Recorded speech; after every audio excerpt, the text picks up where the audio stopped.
21 नहीं, ओ गॉड बचा लो मुझे। आरुषि की आवाज लगाने से अक्षत रुक जाता है। वही तारा अक्षत से कहती है, अंडरस्को अब तो नीचे उतारिए। उद्धरण चिन्ह। तारा की बात सुनकर अक्षत उसे ही गुस्से से घूरने लगता है। एल तो तारा चुप हो जाती है। अक्षत फिर तारा से अपने नजरें हटाकर आरुषि को देखते हुए कहता है, अंडरस्को तुम्हारी भाभी को कुछ नहीं हुआ है, बस ये थकी हुई है और मैं फ्रेश होकर आता हूँ। उद्धरण चिन्ह। अक्षत की बात सुनकर आरुषि तारा को देखती है जो अक्षत को ही गुस्से से घूर रही थी। आरुषि फिर हाँ में सर हिलाकर वापस चारू के पास चली जाती है। अक्षत फिर तारा को लेकर अपने रूम में चला जाता है। अक्षत का रूम। अक्षत तारा को बेड पे गिराकर उसे ही देखते हुए वॉशरूम में चला जाता है। वही तारा उसे ही खुन्नस भरी नजरों से देखते हुए कहती है, अंडरस्को ये हमेशा पागल ही रहेगा, ऐसा कौन फेंकता है, मैं कोई चीज हूँ, हाँ इतना जोर से फेंका मेरी कमर। उद्धरण चिन्ह। तारा अपने कमर पे हाथ रखकर उठने की कोशिश कर ही रही थी कि तभी उसका फोन रिंग होने लगता है। तारा इधर उधर देखते हुए अपने बैग को देखती है। फिर जाकर फोन देखती है। कॉल इस वक्त वंश का आ रहा था। वंश का कॉल देखते ही तारा के चेहरे पे बड़ी सी स्माइल आ जाती है। लेकिन तभी उसे कुछ याद आता है तो उसका वो स्माइल गायब हो जाती है। वो एकटक फोन को घूरने लगती है। फिर एक गहरी सांस लेकर फोन उठाकर कहती है, अंडरस्को क्यों कर रहा है मुझे कॉल। उद्धरण चिन्ह। कॉल तो बात करने ही करते हैं, तो मैंने भी आपसे बात करने के लिए ही किया है दी, नथिंग डिफरेंट। इसमें ऐसे सवाल करने की क्या जरूरत थी। तारा की बात सुनकर उधर से वंश अपना मुंह बनाते हुए कहता है। एल तो तारा की हाथ गुस्से से फोन में कस जाती है। वो फिर चिढ़ते हुए कहती है, अंडरस्को हो गया तेरा, अब बता क्या काम है। उद्धरण चिन्ह। तारा को गुस्से से फटता देख वंश सीधे मुद्दे पे आते हुए कहता है, अंडरस्को मुझे आपसे मिलना है और। उद्धरण चिन्ह। मुझे तुमसे बात तक नहीं करना है और तुम मिलने बोल रहे हो। अभी फोन रख। वंश अभी अपना बात पूरा करता उससे पहले तारा उस पे चिल्लाते हुए कहकर बिना उसकी बात सुने कॉल काट देती है। तारा का चेहरा अब गुस्से से लाल हो गया था। वो फिर फोन बेड पे फेंक कर मुड़ती है तो उसे सामने ही अक्षत आते हुए दिखाई देता है, जो इस वक्त टॉवल से अपने बाल सुखाते हुए आ रहा था, लेकिन उसकी नज़र इस वक्त तारा पर ही थी। अक्षत फिर अपने हाथ में पकड़े हुए टॉवल को तारा के कमर में डालकर उसे अपने तरफ खींचते हुए कहता है, अंडरस्को हम्मम। वाइल्ड कैट, इतना गुस्सा क्यों करती हो, वो मेरे साले साहब है। उद्धरण चिन्ह। आपको सिर्फ मुझसे मतलब है ना, तो वंश से क्या लेना देना आपका। अक्षत अपनी बात पूरी करता उससे पहले ही तारा उसकी बात को बीच में ही रोककर उसे घूरते हुए कहती है तो अक्षत एकटक उसे ही देखने लगता है। तारा की बात सुनकर गुस्से से अक्षत की हाथों की पकड़ उस टॉवल में कसती जा रही थी। वही तारा उसे ही गुस्से से घूर रही थी। अक्षत फिर उसके बेहद करीब आने लगा तो तारा की कदम अपने आप ही पीछे जाने लगती है। अक्षत उसके आंखों में देखते हुए बेहद सर्द आवाज में कहता है, अंडरस्को मैं बात कर रहा था ना, फिर तुमने मेरी बात को बीच में क्यों रोका, वाइफी। उद्धरण चिन्ह। तारा पीछे जाते हुए उसे ही देखने लगी थी। अक्षत का ऑरा धीरे धीरे भयानक और गुस्से से लाल हो रहा था। तारा फिर अपने मन में कहती है, अंडरस्को ओ गॉड, आपको मेरी ही किस्मत इतनी खराब लिखनी थी, इस साइको इंसान ने मेरा जीना हराम कर रखा है, बचा लो भगवान। उद्धरण चिन्ह। वही अक्षत गुस्से से उसे देखते हुए जैसे ही उसके चेहरे को पकड़ता तारा उससे झट से अलग होकर बेड पे जाकर खुद को ब्लैंकेट से कवर करते हुए थोड़ा हकलाते हुए कहती है, अंडरस्को वो मुझे बहुत नींद आ रही है, मैं सो रही हूँ। उद्धरण चिन्ह। तारा की बात सुनकर अक्षत अपनी आंखें छोटी कर उसे ही देखने लगता है। वो फिर घड़ी में टाइम देखता है। अभी रात के 7 बजी हुई थी। अक्षत फिर बेड के पास जाकर उसे गुस्से से घूरने लगता है, जो अब ब्लैंकेट में एक बिगी बिल्ली की तरह घुस गई थी। अक्षत जैसे ही उसके ब्लैंकेट पकड़ता उससे पहले ही चारू अंदर आते हुए कहती है, अंडरस्को तारा। उद्धरण चिन्ह। चारू की आवाज सुनकर तारा झट से ब्लैंकेट से बाहर आकर उसे देखते हुए कहती है, अंडरस्को अच्छा हुआ माँ आप आ गए, आपका ये पागल बेटा। उद्धरण चिन्ह। तारा अभी अपनी बात पूरी करती उससे पहले ही उसे अक्षत की गुस्सैल नजर अपने ऊपर महसूस हुई तो वो फिर अपने वर्ड्स ठीक करते हुए चारू से कहती है, अंडरस्को माँ मुझे आपसे बहुत जरूरी बात करनी है, चलिए आपके रूम में। तुम्हें तो अभी बहुत नींद आ रही थी ना। तारा की बात सुनकर अक्षत उसकी बात को बीच में रोककर बेहद ठंडे लहजे में कहता है तो तारा और चारू एकटक उसे ही देखने लगते हैं। वही तारा अक्षत को देख अपने मन में कहती है, अंडरस्को आपके साथ रहकर कोई चैन की नींद सो सकता है, कभी नहीं अक्षत जिंदल, आपके वजह से मैं कितने दिनों से चैन की नींद नहीं सोई, पाप लगेगा आपको पाप। उद्धरण चिन्ह। तारा अपने मन में जी भर कर अक्षत को कोस रही थी। अक्षत की नजर उस पर ही थी। उसे अजीब अजीब सा मुंह बनाता देख अक्षत समझ गया था कि तारा उसे ही मन में कोस रही है। लेकिन इन सब चीजों से उसे क्या ही फर्क पड़ने वाला था। वो तो उसे कुछ कहता उससे पहले ही चारू तारा का हाथ पकड़कर रूम से बाहर चली जाती है। अक्षत को गुस्सा आ रहा था।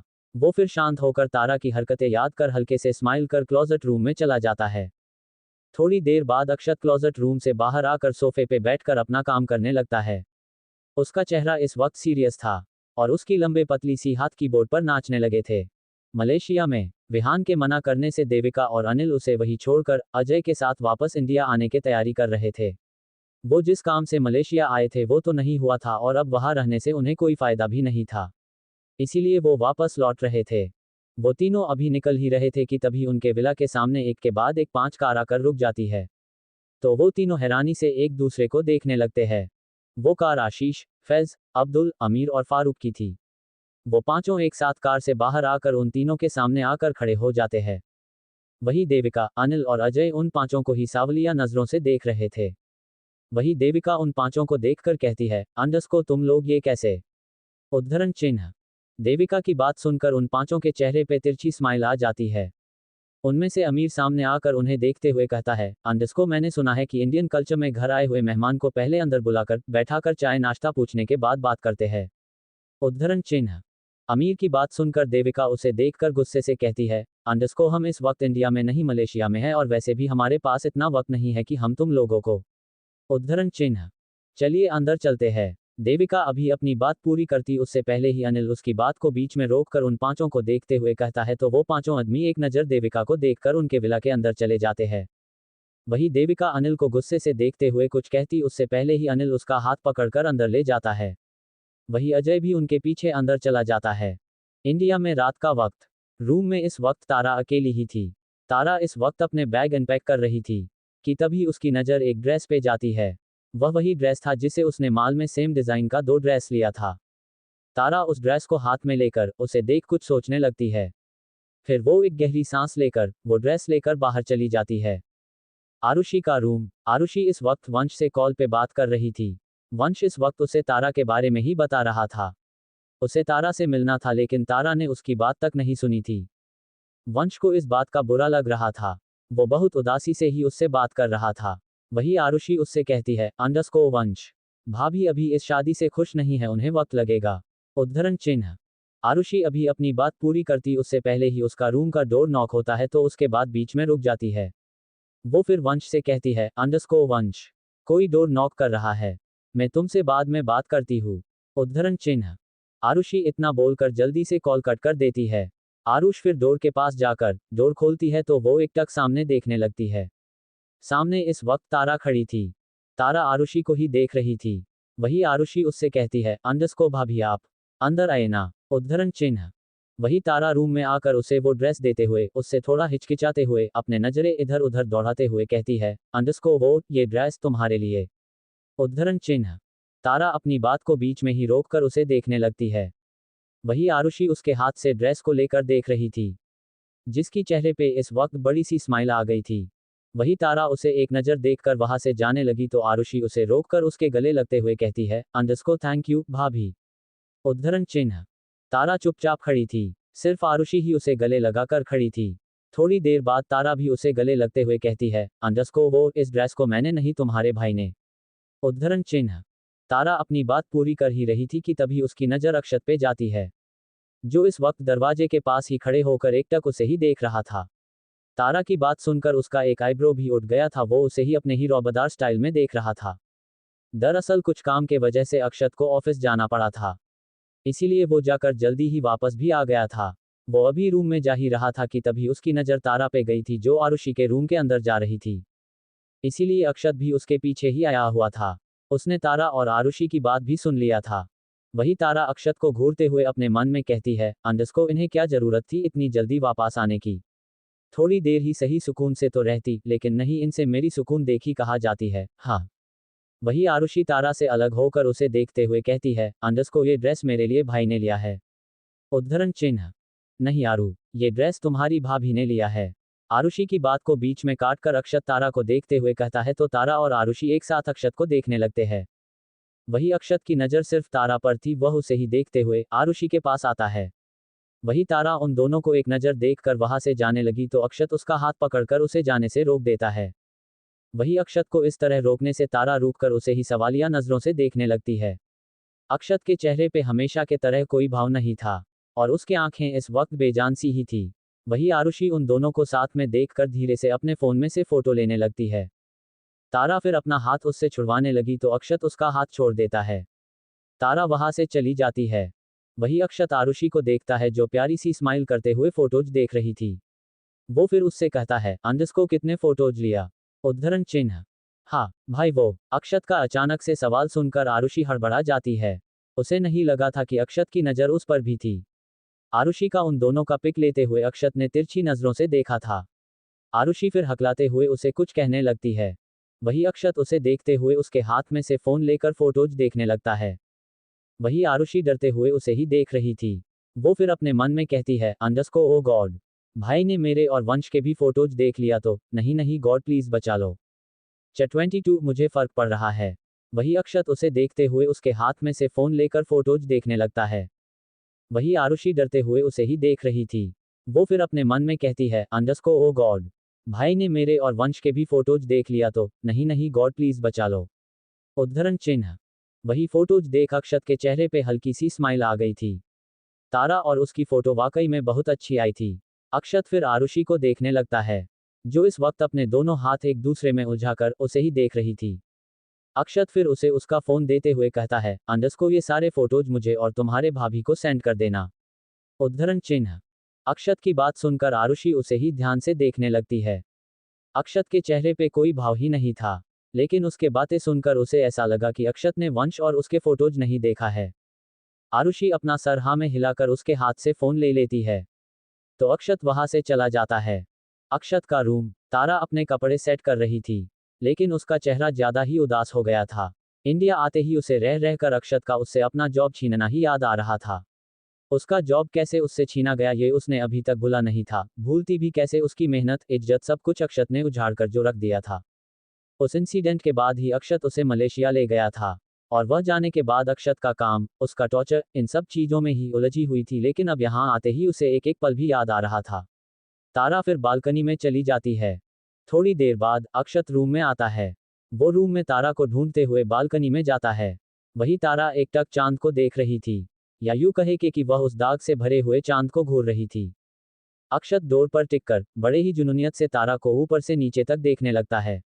तारा ने इस वक्त लूज ब्लैक कलर का कुर्ती और वाइट कलर का प्लाजो पैंट पहना था। जब तुम्हारा चांद तुम्हारे साथ है तो तुम उस चांद को क्यों देख रही हो? अक्षत तारा को पीछे से अपने बाहों में भरते हुए कहता है तो तारा एकदम से सिहर उठती है, क्योंकि अक्षत का टच बहुत ही सेंसेबल था। वही अक्षत अपने गाल को उसके गाल से रब करते हुए फिर से कहता है, अंडरस्को जबकि वो चांद किसी का नहीं हो सकता और मैं तुम्हारा चांद सिर्फ और सिर्फ तुम्हारा ही हूँ और उसकी तरह दूर भी नहीं हूँ। तुम मुझे छू सकती हो, मुझ में खो सकती हो, वाइल्ड कैट। उद्धरण चिन्ह। अक्षत की बात सुनकर तारा उसके तरफ मुड़कर उसे ही देखने लगती है। वही अक्षत उसके करीब जाकर उसके चेहरे पे बारी बारी से किस करने लगता है। फिर वह उसके चेहरे पर अपने होंठ को घुमाते हुए बेहद मदहोश भरी आवाज में कहता है, अंडरस्को सही कहा ना मैंने। उद्धरण चिन्ह। तारा की धड़कनें इस वक्त हद से ज्यादा तेज हो गई थी। वह अक्षत से अलग होते हुए कुछ जवाब देती उससे पहले ही अक्षत उसे अपने और आप से सटाकर उसके कान में धीरे से अपनी कही हुई बात पर खुद ही हामी भरते हुए कहता है, अंडरस्को बिल्कुल सही कहा ना मैंने, तुम्हारे इतने करीब तो हो, बेहद करीब, वाइल्ड वाइफी। उद्धरण चिन्ह। तारा की हाथ अक्षत की हाथों में कस गई थी, और अक्षत का चेहरा उसके गर्दन में घुसकर अपने होंठों से अजीब सी हरकतें करने लगी थी, जिससे तारा की हालत खड़े खड़े ही खराब हो रही थी। वही तारा अपने थूक निगलते हुए उससे कहती है, अंडरस्को हाँ बिल्कुल सही कहा आपने, आप ही मेरे चांद हो, वह चांद जिसे मुझे कभी अपनाना ही नहीं है, वह चांद जिससे मैं हद से ज्यादा नफरत करती हूँ, क्योंकि आप बिल्कुल उस चांद की तरह दाग से भरे हुए हैं। काश आप भी उस चांद की तरह मुझसे दूर ही होते, आह है। अक्षत का हाथ और होंठ तारा की बात सुनते ही अपने हरकत करने से रुक गए थे, लेकिन तारा की लास्ट लाइन सुनकर अक्षत की पकड़ गुस्से से उस पर हद से ज्यादा कस गई थी। अक्षत तारा को अपने तरफ कर गुस्से से धक्का दे देता है तो तारा गिरते गिरते बच जाती है, लेकिन इसी बीच उसका एक हाथ रेलिंग को टकरा गया तो उसके से दर्द से चिक निकल गई। आहया। उद्धरण चिन्ह। दर्द से तारा की आंखें नम हो गई। वह अक्षत को देखने लगती है। वही अक्षत अपना गर्दन टेढ़ा कर बुरी तरह मसलने लगता है। तारा ने उसकी अंदर की हैवान को अपने कड़वी बातें सुनाकर जगा दिया था। अब उसके साथ वह संकी इंसान क्या करेगा उसे अंदाजा तक नहीं था।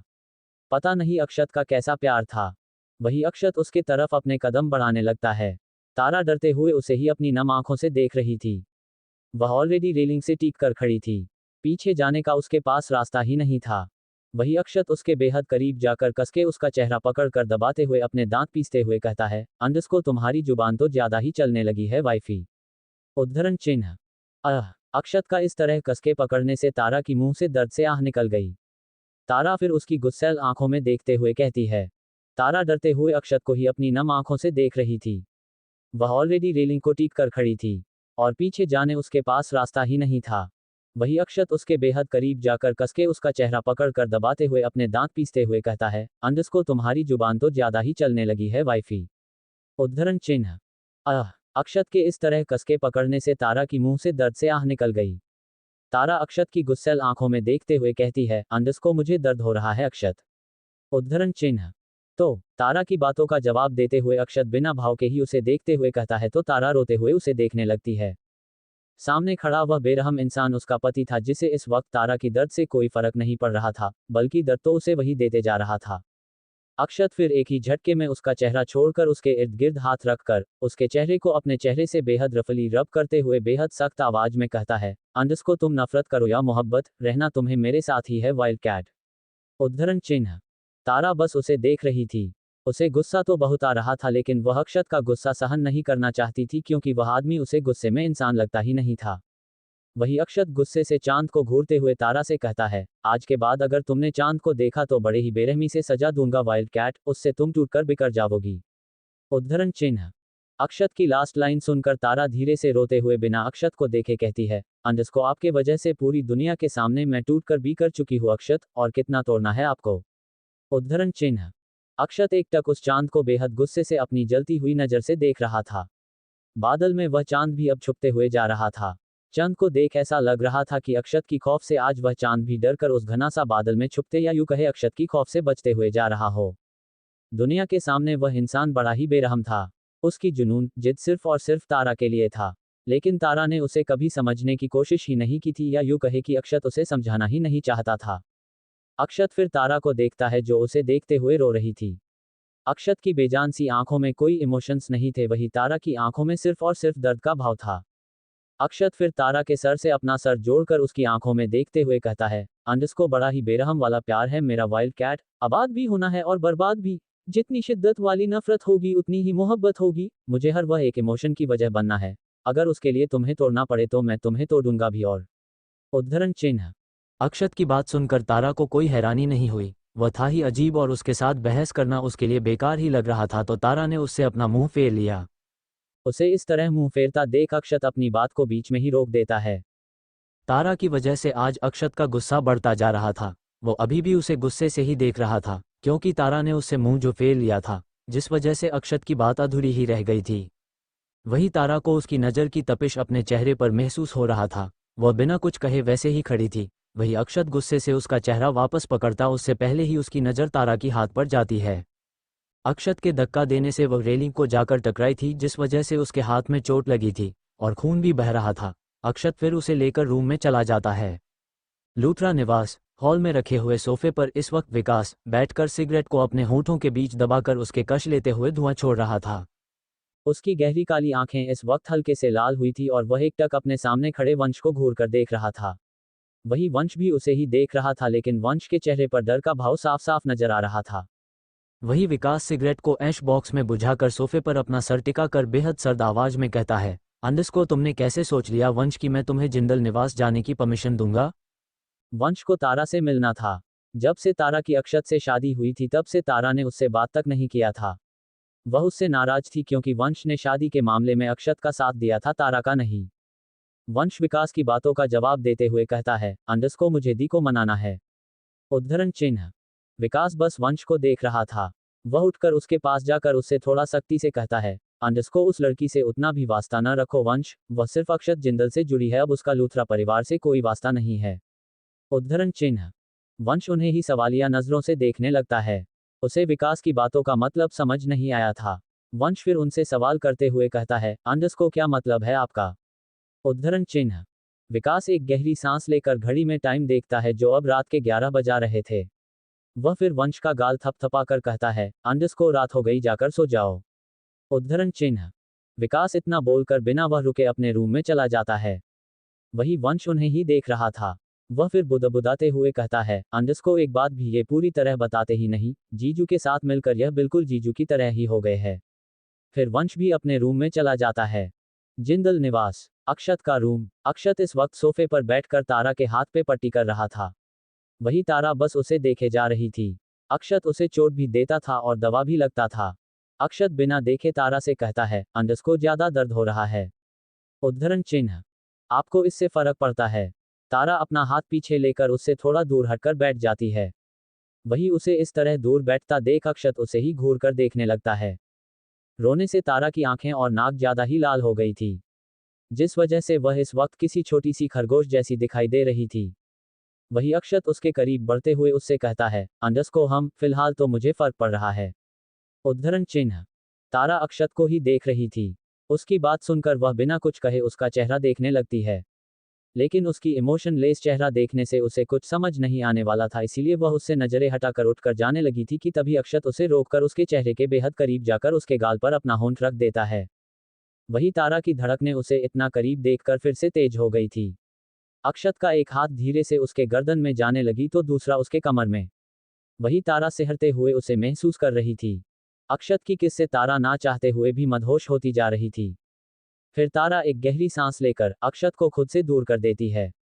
तो अक्षत उसे ही बेहद गुस्से से देखने लगता है, क्योंकि अक्षत को अपने काम में किसी की भी रुकावट करना कभी बर्दाश्त नहीं था, और यहाँ तो उसे उसकी वाइल्ड कैट को प्यार करने से रोका जा रहा था। तो विकास ने वंश को तारा से वास्ता ना रखने के लिए क्यों कहा? और तारा के अक्षत को रोकने पर अब क्या होगा तारा का अंजाम? 23 मुझे अभी रोमांस करना है। अक्षत की किस से तारा ना चाहते हुए भी मदहोश होती जा रही थी। एल। फिर तारा एक गहरी सांस लेकर अक्षत को खुद से दूर कर देती है।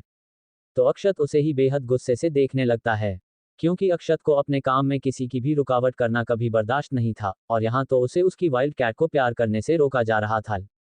तारा को अक्षत की इस तरह देखने से डर लग रहा था। वो उसे देखते हुए थोड़ा पीछे झुकने लगती है। वही अक्षत ने तारा के करीब जाते हुए कहा, अंडस्को मेरी हर काम में तुम्हें रुकावट बनने की आदत हो गई है ना वाइफी? अब मेरी रोमांस में भी रुकावट बनकर बाकी बची कुची कसर भी पूरा करना चाहती हो। उद्धरण चिन्ह। अक्षत ने ये बात इतनी धीमी और सख्ती से बोला था कि जिसे सुन तारा के अंदर एक डर का लहरा घूम दौड़ था, और मानो उसकी सांस ही अटक गई हो। वो एकटक डरते हुए अपने पागल सनकी पति को देख रही थी, जो सिर्फ दिखने में ही नॉर्मल और हैंडसम था, लेकिन उसकी हरकतें कभी भी नॉर्मल इंसान की तरह नहीं होते थे। तारा उसे देखते हुए जैसे जैसे पीछे जा रही थी वैसे वैसे अक्षत भी उसके बेहद करीब बढ़ रहा था। अक्षत फिर तारा को बेहद गहराई से देखने लगता है।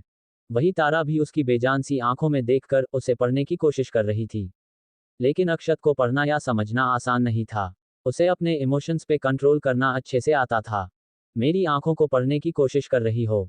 तारा को इस तरह बिना पलके झपकाए अपनी आंखों में बहुत ही गहराई से देखता देख अक्षत उसके गाल को अपने नाक से रब करते हुए कहता है, तो तारा उसे ही एक नज़र देखकर अपना चेहरा दूसरी तरफ कर लेती है, क्योंकि अक्षत इस वक्त तारा के इतना करीब था कि उसकी होंठ तारा के चेहरे पे टच हो रहे थे। वही तारा ने बिना अक्षत को देखे उससे तंज कसते हुए कहा, अंडस्को मेरे पास और कोई ऑप्शन ही नहीं छोड़ा है आपने। तारा की बात सुनकर अक्षत उसका चेहरा पकड़कर अपने तरफ कर उसे देखने लगता है। फिर अक्षत उससे कुछ कहने को हुआ उससे पहले ही तारा उसकी चेहरे पे अपनी नज़र गहराई से गड़ाते हुए तारा ने कहा, अंडस्को आपका ये बिना भाव का चेहरा, बेजान सी आंखें, बहुत सारी मिस्ट्री से भरा हुआ है। पढ़ने के अलावा कुछ नहीं कर सकते अक्षत, क्योंकि आपको कुछ भी बताना जरूरी नहीं होता। तारा की बात सुनकर अक्षत के चेहरे पे टेढ़ी स्माइल आ जाती है। अक्षत ने फिर तारा का एक हाथ पकड़कर अपने चेस्ट पे रखकर उसकी आंखों में देखते हुए कहा, अंडस्को तुम्हें पढ़ने की नहीं इसे सुनने की जरूरत है। ये जो धड़क रहा है न, इसकी वजह तुम बन गई हो। उद्धरण चिन्ह। अक्षत फिर अपने बात को बीच में ही रोककर तारा को अपने आप से सटाकर उसके हाथ को अपने चेहरे पे घुमाते हुए अपने बेहद मैग्नेटिक आवाज में अपनी बात पूरी करते हुए कहा, अंडस्को यह मेरा बिना भाव का चेहरा, बेजान सी आंखें, बहुत सी मिस्ट्री से जरूर भरा है, लेकिन तुम्हारा जानना बिल्कुल जरूरी नहीं है वाइल्ड कैट। अक्षत की बात सुनकर तारा एकटक उसे ही देखने लगती है। वही अक्षत तारा के हाथ को अब अपने गर्दन से लेकर नीचे जाने लगा तो तारा ने अपना हाथ झट से पीछे लेकर उससे कहा, अंडस्को लेकिन मेरे लिए कुछ बातें जानना जरूरी है अक्षत।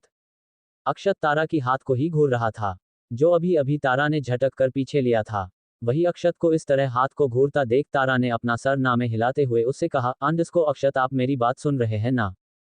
तारा की सवाल सुनकर अक्षत उसका हाथ अपने हाथ में उलझाकर उसे देखने लगता है। तो तारा ने अक्षत से अपने हाथ छुड़वाते हुए कहती है, अंडस्को आपने मुझसे जबरदस्ती शादी क्यों की? अक्षत ने तारा को अपने गोद में उठाकर बेड के पास ले जाते हुए कहा, अंडस्को मुझे अभी रोमांस करना है, और मेरी बदकिस्मती से तुम ही मेरे और मेरे रोमांस के मूड में कबाब में हड्डी बन गई हो। अक्षत उसे बेड में लिटाकर उसके ऊपर आता उससे पहले ही तारा उससे कुछ कहने को हुई, अंडस्को अक्षत। उद्धरण चिन्ह।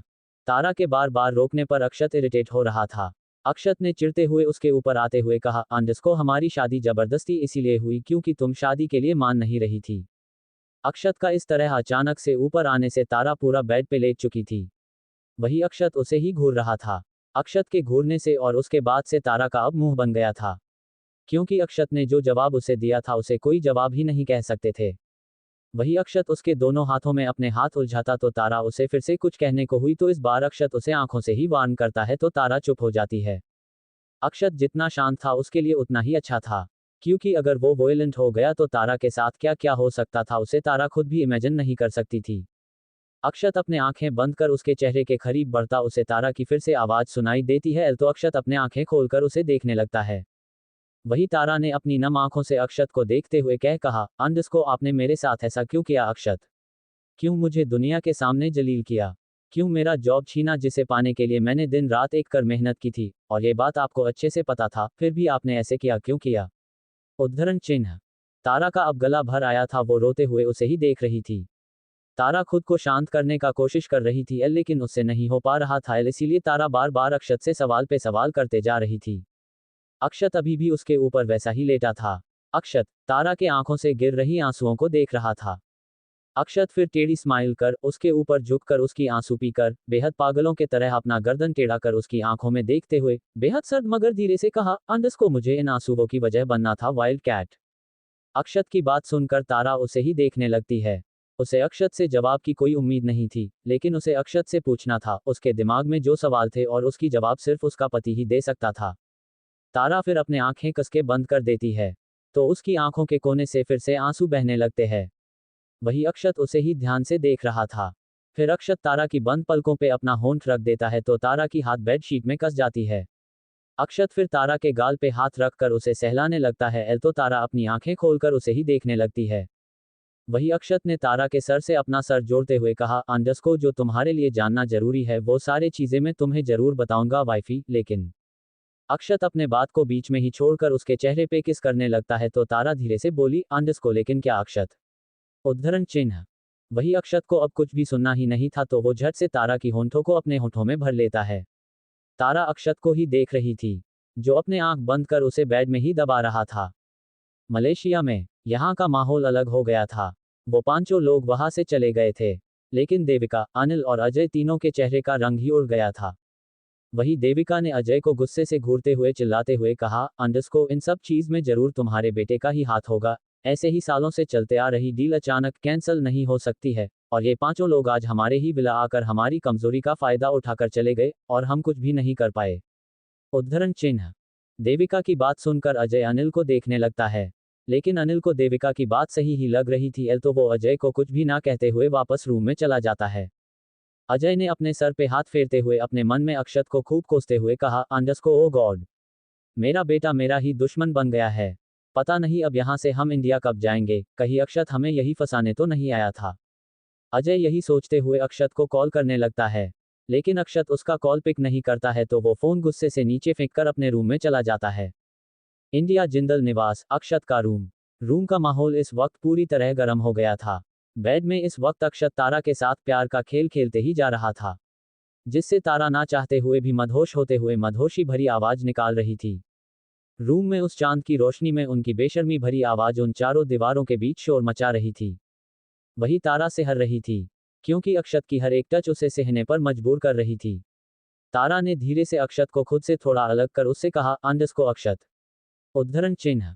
तारा के रोकने से अक्षत उससे अलग होकर उसे ही घूरने लगता है। वो लड़की सच में उसकी रोमांस में कबाब में हड्डी बनने वाली काम ही कर रही थी, जिससे अक्षत आज ज्यादा ही इरिटेट हो गया था। अक्षत फिर अपना गर्दन टेढ़ा कर उसे बुरी तरह मसलते हुए एक टक खिड़की में उस चांद को घूरते हुए बेहद सर्द आवाज में तारा से कहा, अंडस्को अगर एक और बार तुमने मुझे रोमांस करने से रोका तो तुम्हें पता भी नहीं चलेगा कि मेरी तबाही कहाँ कहाँ मचेगी और उसके बाद अंजाम क्या होगा ये तुम सोच भी नहीं सकती, वाइल्ड कैट। अक्षत का बात सुनकर तारा का मुंह बन जाता है। उसे अच्छे से पता था कि अक्षत की धमकी ऐसे ही खोखली नहीं होती है, वो जो भी बोलता था वो वही करता था। वही अक्षत ने फिर तारा के चेहरे के बेहद करीब जाकर उसके बालों पे हाथ फेरते हुए कहा, अंडरस्को वाइफी, तुमने अब तक मेरी रोमांटिक मूड का फालूदा बना दिया है, तो तुम्हें इसकी सजा तो मिलनी चाहिए ना। उद्धरण चिन्ह। तारा अपने आंखें छोटी कर उसे ही घूरने लगती है। वो फिर उसके हाथ झटका कर उसे घूरते हुए लगभग चिल्लाते हुए कहती है, अंडरस्को आपने अब तक मुझे बहुत सजा दे रखी है, अब मैं आपकी कोई बात है। उद्धरण चिन्ह। तारा का इस तरह हाथ झटकाने से और उस पे चिल्लाता देख अक्षत का गुस्सा बढ़ गया था। तारा अभी अपनी बात पूरा करती उससे पहले ही अक्षत उसकी चेहरे को जोर से पकड़कर दबा देता है, तो तारा की मुंह से दर्द भरी चीख निकल जाती है। तारा को दर्द हो रहा था। वो अपनी नम आंखों से अक्षत को देखने लगती है। वही अक्षत का हाथ अभी भी उसकी चेहरे पे ही थी, लेकिन तारा उससे अपना चेहरा छुड़वाने की कोशिश नहीं कर रही थी। तारा ने फिर अपने पल के नीचे झपकाकर धीरे से सिसकते हुए अपनी अटकती हुई आवाज में कहा, अंडरस्को क्या यही आपका सजा है मेरे लिए? मुझे दर्द हो रहा है, अगर आपका इससे भी मन नहीं भरा तो मुझे मार ही डाल दो। उद्धरण चिन्ह। तारा की आंखों से आंसू अब उसकी आंखों के कोने से उतरकर बह रहे थे। वही तारा की बातें अक्षत के गुस्से पे नमक छिड़कने वाली काम की थी। अक्षत अपना हाथ उसके चेहरे पे ढीला कर उसके चेहरे को सहलाते हुए अपने आंखें बंद कर खुद को शांत करने लगता है। फिर वह एक ही झटके में तारा को लेकर पलट जाता है। वही तारा हैरानी से अक्षत को देख रही थी। तो अब क्या करने वाला है अक्षत तारा के साथ? और इन तीनों के साथ ऐसा क्या हुआ जिससे देविका, अजय, अनिल को वही मलेशिया में रहना पड़ रहा है? क्या तारा समझ पाएगी अक्षत को? 24 चलो अब मेरी फैंटेसी पूरी करो। तारा की आंखों से आंसू अब उसकी आंखों के कोने से उतरकर बह रहे थे। वही तारा की बातें अक्षत के गुस्से पे नमक छिड़कने वाली काम की थी।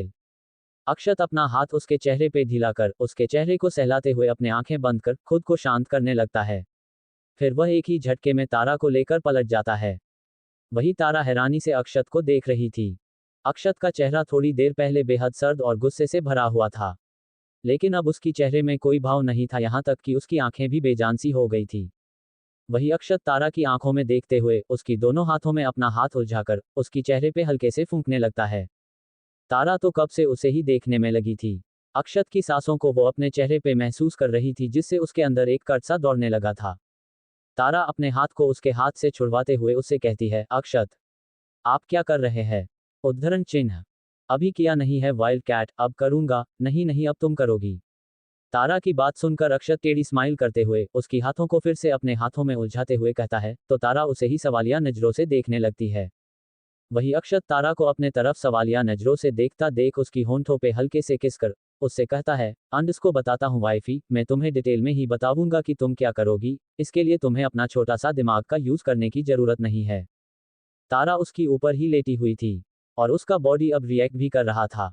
तारा को अक्षत की पहले जैसी बात हमेशा से डरा दिया करते थे, क्योंकि अक्षत आम लोगों की तरह बिल्कुल नहीं था। ना उसकी हरकतें औरों के जैसी थी और ना ही उसकी बातें। वो अलग ही था जो समझ से परे था। तारा को उसे इस तरह कंफ्यूजन में देखता देख अक्षत उसके सर से अपना सर जोड़ते हुए बेहद सख्त मगर धीरे से कहता है, अंडस को आज हमारा सुहागरात होगा और इसकी शुरुआत तुम करोगी। उद्धरण चिन्ह। अक्षत की बात सुनकर तारा की आंखें बाहर आने को हुई। वो एकटक उसे गुस्से से घूरते हुए कहती है, अंडस को क्या? आप ये क्या बकवास कर रहे हैं? उद्धरण चिन्ह। अक्षत एकटक तारा को ही देख रहा था। उन दोनों के बीच में ऐसा कुछ नहीं हुआ था जिससे ये कह सके कि उन दोनों का मिलन हुआ है। तारा की बात सुनकर अक्षत उसकी आंखों में बेहद गहराई से देखते हुए सर्द आवाज में कहता है, अंडस को बकवास नहीं, ये मेरी फैंटेसी है वाइल्ड कैट, और तुम अभी इसे पूरा करोगी, वो भी बेहद शिद्दत के साथ। उद्धरण चिन्ह। तारा उसे ही गुस्से से देखने लगती है। वो इन सब के लिए अभी बिल्कुल तैयार नहीं थी। वो अक्षत को देख कुछ कहती उससे पहले ही अक्षत उसकी होंठों पे किस कर उसे एक वार्न भरी लुक देते हुए बेहद ठंडे लहजे में कहता है, underscore your time starts now wildcat. उद्धरण चिन्ह। तारा चिढ़ते हुए उससे कहती है, अंडरस्को आप बहुत बुरे हैं अक्षत, मुझे बहुत तंग करते हो, देखना जब मेरी बारी आएगी ना। उद्धरण चिन्ह। तारा अभी अपनी बात पूरी करती उससे पहले ही अक्षत उसे अपने नीचे कर खुद उसके ऊपर आकर उसके आंखों में देखते हुए टेढ़ी स्माइल करते हुए कहता है, अंडरस्को तुम्हें लगता भी है कि तुम्हारी बारी भी आएगा? उद्धरण चिन्ह। तारा का मुंह बन जाता है। जब तक वो अक्षत की साथ है तब तक उसकी जिंदगी अक्षत के हिसाब से ही चलने वाली थी। ये बात वो भी अच्छे से जानती थी, क्योंकि वो अक्षत को बचपन से देखते आ रही थी। अक्षत का बिहेवियर न तब अलग था और ना ही अब। अक्षत फिर उसे लेकर पलटकर बेहद कोल्ड आवाज में कहता है, अंडस को चलो अब मेरी फैंटेसी पूरी करो। उद्धरण चिन्ह। अक्षत की बात सुनकर तारा अपना शक्ल बेचारी सा बनाकर उसे देखने लगती है। लेकिन अक्षत तो अक्षत था, वो उसे आंखों से ही घूरने लगता है। तो तारा एक गहरी सांस लेकर उसके चेहरे पे अपना होंठ रख देती है तो अक्षत की पकड़ उस पे कस जाती है। वो अपने आंखें बंद कर उसे फील करने लगता है। तारा उसके चेहरे को अपने दोनों हाथों में भरकर बारी बारी से किस कर रही थी। वही अक्षत के चेहरे पे इस वक्त एक सुकून भरा स्माइल था। वो तारा को अपने आप से सटाकर उसकी होंठों को ब्लॉक कर देता है। तो तारा की आंखें हैरानी से बड़ी हो जाती है। वही अक्षत उसे ही देख रहा था। वो उसे देख अपना आई विंक कर उसे बेड और खुद के बीच दबाकर किस करने लगता है। तारा भी अपने आंखें बंद कर खुद को उसके हवाले कर देती है। तारा के मना करने से कुछ होने वाला भी नहीं था। वही अक्षत थोड़ी देर बाद तारा के होंठों को रिहा कर तारा के गर्दन में अपना चेहरा घुसा देता है। वही तारा लंबे लंबे सांसें ले रही थी। हर बीतते वक्त के साथ अक्षत का किस वाइल्ड होते जा रहा था, जिससे तारा की मदहोश भरी आवाज तेजी से निकल रही थी। तारा इस वक्त अक्षत की बाहों में कसम साते हुए उसे फील कर रही थी। वही अक्षत अपना चेहरा ऊपर कर उसे देखते हुए उसके ड्रेस को उसके शोल्डर से सरका कर किस करता है तो तारा की आंखें कसके बंद हो गई थी। वही अक्षत का हाथ तारा के कमर में बेहद सेंसुअली चलने लगा। अक्षत के इस हरकत से तारा अपने होंठों को चबाते हुए उसका हाथ हटाने लगी कि तभी अक्षत उसके दोनों हाथों को अपने एक हाथ की पकड़ में लेकर अपने होंठ को उसके गर्दन से होकर नीचे ले जाने लगा। तारा की धड़कनें तेज हो गई थी। वह आहे भरते हुए अक्षत का नाम लिए जा रही थी। वही अक्षत उसकी मदहोश भरी आवाज सुनकर और भी एक्साइटेड हो रहा था। धीरे धीरे अक्षत अपनी और तारा के बीच में बची हुई सारे फासले मिटाने लगा था। उन दोनों के दिल को अभी एक होना बाकी था, लेकिन उनका जिस्म अब पूरी तरह एक दूसरे से लिप चुका था। दोनों का शरीर पसीने से भीगते जा रहा था। जैसे जैसे रात गहरी होते जा रही थी वैसे वैसे उनका प्यार परवान चढ़ते जा रहा था। अब अक्षत के चेहरे पर सुकून का भाव दिखने लगा तो वही तारा के चेहरे पर थकान का भाव नजर आ रहा था। अक्षत अपने जिद और पागलपन के साथ उसने जिससे प्यार किया उसके अक्षत को प्यार ना करने के बावजूद भी अक्षत उसे अपना बना चुका था। दोनों की रातें एक दूसरे की बाहों में गुजर कर सुबह की किरण दोनों के चेहरे को रोशन कर रही थी। सुबह का वक्त, अक्षत का रूम। अक्षत एक टक बड़े ही शिद्दत से उसकी बाहों में सो रही अपनी स्वीट सी जिद्दी वाइफ को देख रहा था जो पूरी तरह थकी हुई लग रही थी। बेड के नीचे उन दोनों के कपड़े बड़े ही बेढंग से गिरे हुए थे और लगभग बेड का भी यही हाल था। कपड़े और बेड का हाल रात में उन दोनों के बीच में किस हद तक प्यार का खेल चला था ये जाहिर कर रहा था। अक्षत ने धीरे से तारा की गाल को सहलाते हुए कहा, अंडरस्को गुड मॉर्निंग वाइफी। अक्षत अभी अपनी बात पूरी करता उससे पहले ही अक्षत का फोन रिंग करने लगता है तो अक्षत साइड में रखा हुआ फोन उठाकर देखता है। फोन में शो हो रहे नाम को देखते ही अक्षत का चेहरा सख्त हो जाता है। फिर अक्षत उठकर तारा को एक नज़र देखकर फोन लेकर बालकनी में चला जाता है। मलेशिया, जॉनी का विला। जब से बट्टू गुफा में ब्लास्ट हुआ था तब से उसकी नींद ही उड़ गई थी। उड़े भी क्यों न, उसकी आधा से भी ज्यादा प्रॉपर्टी उस ब्लास्ट में जलकर राख हो गया था। जॉनी को अभी तक पता नहीं चल पाया था कि उसके साथ आखिर यह मास्टर गेम खेला किसने था। खेल अक्षत जिंदल का था। वह आदमी अपने में ही एक ब्रांड था। उसका हर एक तीर एकदम सटीक निशाने पर बैठता था। अक्षत जिंदल कुछ करना चाहें और वो ना हो ऐसा तो हो ही नहीं सकता। बिना किसी के नजरों में आए ही वह बाजी मारकर दुश्मनों के नजरों से बचकर निकल जाया करता था। जॉनी इस वक्त हॉल में रखे हुए सोफे पर अपना सर टिकाकर बैठा था। वह एक टक सीलिंग को घूर रहा था। हाल में इस वक्त बहुत सी ड्रिंक की बॉटल्स गिरे हुए थे और विला की हालत भी ठीक नहीं लग रही थी। कई जगह गुस्से में जॉनी ने बहुत सी चीजों को तोड़ डाला था। तभी वहां जॉनी का असिस्टेंट आकर उसके सामने फाइल बढ़ाते हुए कुछ कहता उससे पहले ही जॉनी का फोन रिंग होने लगा तो जॉनी अपने फोन को देखता है। कॉल इस वक्त एक अननोन नंबर से आ रहा था। जॉनी कॉल पिक कर हेलो कहता उससे पहले ही उधर से किसी की हंसने की आवाज सुनाई देने लगी। वही जॉनी के आईब्रोज आपस में जुड़ गए। वह गुस्से से चिल्लाते हुए कहता है, अंडरस्को कौन हो तुम? उद्धरण चिन्ह। जॉनी फिर अपने असिस्टेंट को फोन में शो हो रही नंबर को दिखाकर कुछ इशारा करता है तो उसका असिस्टेंट एक बार नंबर देखकर वहां से चला जाता है। वही जॉनी को अभी भी उधर से किसी आदमी के हंसने की आवाज सुनाई दे रही थी। वही गुस्से से जॉनी की हाथों की मुट्ठी बन गई थी। थोड़ी देर हंसने के बाद उधर से वह आदमी हंसना बंद कर जॉनी से कहता है, अंडरस्को हार मुबारक हो जॉनी, आखिर तुम बर्बाद हो ही गए। उद्धरण चिन्ह। उस आदमी की बात सुनकर जॉनी को बहुत गुस्सा आ रहा था। भले ही वह बर्बाद हुआ था लेकिन ये बात अभी तक सीक्रेट ही था। लेकिन उस आदमी की बात सुनकर समझ आ गया था कि वह उसका ही कोई दुश्मन है। जॉनी गुस्से से चिल्लाते हुए कहता है, अंडरस्को कौन हो तुम? तुम्हें कैसे पता कि मैं बर्बाद हो गया हूँ? बताओ। वेट कहीं इन सब के पीछे तुम्हारा हाथ तो नहीं? कौन हो तुम? उद्धरण चिन्ह। जॉनी बस चिल्लाते जा रहा था लेकिन उधर से कॉल कब का कट गया था। उधर से कोई भी जवाब न मिलता देख जॉनी फोन को घूर कर देखता है। वह फिर गुस्से से अपने बालों पर हाथ फेरते हुए फोन नीचे फेंकने लगा। उससे ही फोन फिर से रिंग करने लगता है। इंडिया में जिदल मैंशन। अक्षत इस वक्त बालकनी में खड़ा था। उसका चेहरा बिल्कुल एक्सप्रेशन लेस लग रहा था और वह इस वक्त दूर तक अपने नजरें गड़ाकर फोन में शिशिर की बातें सुन रहा था। फोन के दूसरे साइड में मलेशिया से शिशिर अक्षत को सारे अपडेट्स दे रहा था। थोड़ी देर ऐसे ही शिशिर की बात सुनने के बाद अक्षत बस हाँ में जवाब देकर कॉल काटकर रूम में चला जाता है। तारा अभी भी सोई हुई थी। रात भर अक्षत ने उसे जी भरकर तंग किया था, जिस वजह से वह अभी भी सोई हुई थी। अक्षत उसके पास जाकर बिना भाव के उसकी थकी हुई चेहरे को देखने लगता है। अक्षत के चेहरे पर कोई भाव नहीं था। वह बस तारा को देखे जा रहा था।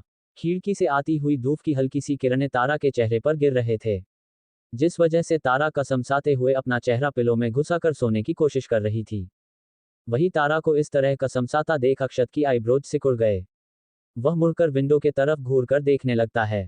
तारा को तंग करने का हक सिर्फ और सिर्फ उसका था, लेकिन ये सुबह सुबह सूरज की किरणें तारा के चेहरे पर गिरकर उसे तंग कर रही थी। ये बात अक्षत को हजम कहाँ होने वाली थी। वह घूरकर अभी अभी उगते हुए सूरज को देख वही रखे हुए रिमोट लेकर कुछ बटन प्रेस कर विंडो क्लोज कर देता है और उसके साथ साथ कर्टन भी अपने आप लग जाते हैं। जॉनी को बर्बाद करने के पीछे अक्षत का कौन सा वजह है? देविका, अनिल और अजय मलेशिया में ही क्यों रुक गए? च25 तुम चाहो तो मैं कुछ और भी कर सकता हूँ। जिंदल मैंशन अक्षत का रूम। अक्षत फिर मुड़कर तारा को देखता है। अब तारा के चेहरे पर इरिटेशन नजर नहीं आ रहा था जो थोड़ी देर पहले था। अक्षत अपने दोनों हाथ फोल्ड कर अपना गर्दन टेढ़ा कर तारा को ही पूरी जुनूनियत से देखने लगता है। वही तारा नींद ही करवट बदलने लगी कि तभी उसकी मुंह से हल्की सी दर्द भरी चीख निकल गई। अक्षत ने आज उसे उठने के भी लायक नहीं छोड़ा था। रात भर अक्षत ने उसे बहुत थका दिया था, जिस वजह से उसका बदन टूटा हुआ सा लग रहा था। तारा वही सिमट कर अक्षत को कोसते हुए बड़बड़ाते हुए कहती है, अंडस्को आह, यह अक्षत भी ना मुझ पर जरा भी रहम नहीं करते, न दिन में चैन से रहने देते हैं और ना ही रात में, कड़ूस कही के। ये सब बोलते हुए तारा का चेहरा रोनी जैसा हो गया था। वही अक्षत का एक हाथ अब अपना लेफ्ट वाला चेस्ट पर गया था। तारा नींद में भी अक्षत को कोसते हुए सो रही थी। कोसने के अलावा वह कर भी क्या सकती थी? वही अक्षत बिना भाव के उसे ही देख रहा था। अक्षत अपना एक हाथ अपने सीने पर रखकर रब करते हुए तारा की तरफ बढ़ रहा था। तारा का बेदाग सा चेहरा इस वक्त थका हुआ नजर आ रहा था, लेकिन ज्यादा ही ग्लोइंग लग रहा था।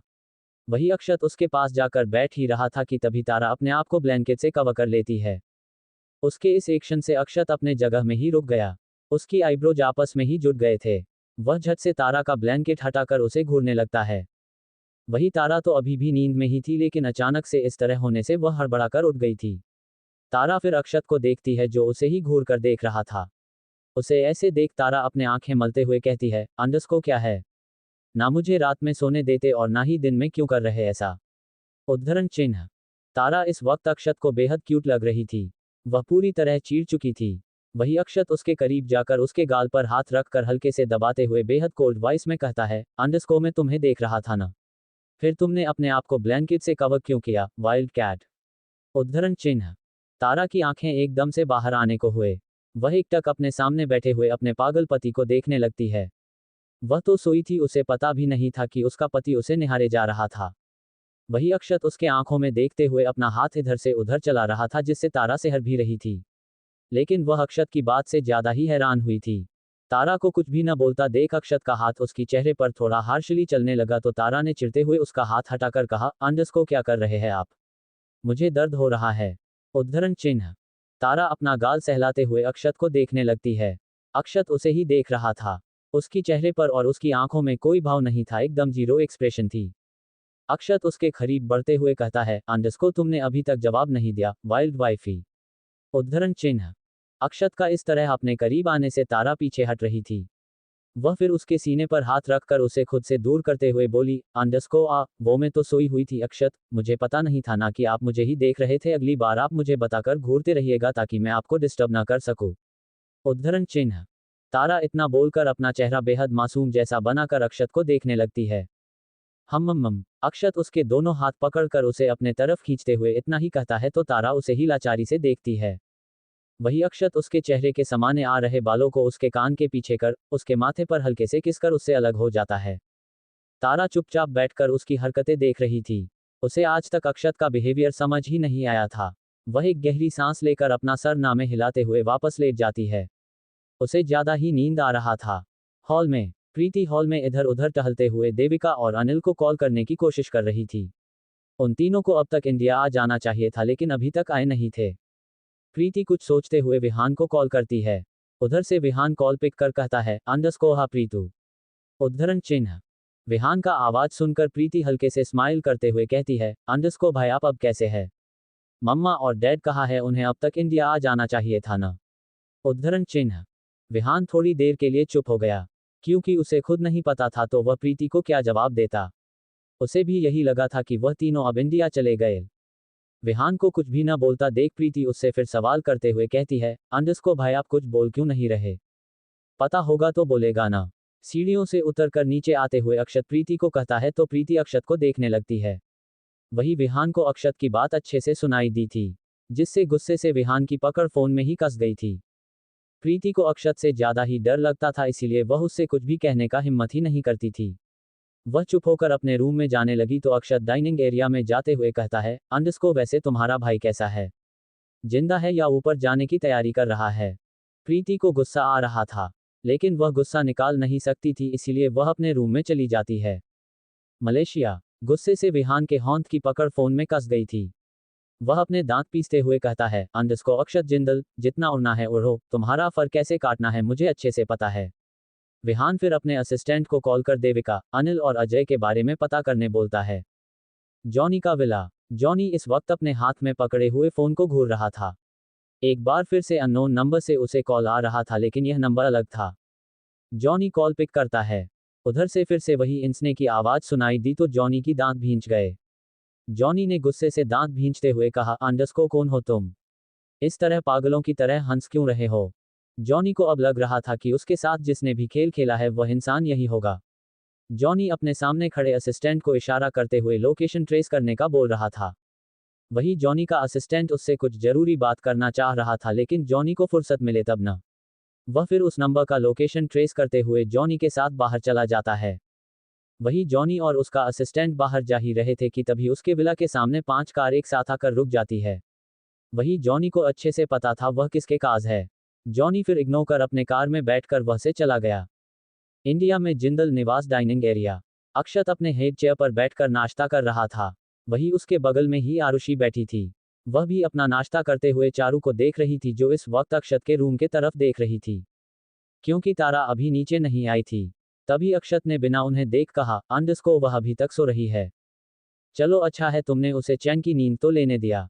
अक्षत की बात सुनकर चारू आरुषि की बगल में बैठकर अपने लिए नाश्ता परोसते हुए कहती है। वही अक्षत की आंखें छोटी हो गई थी।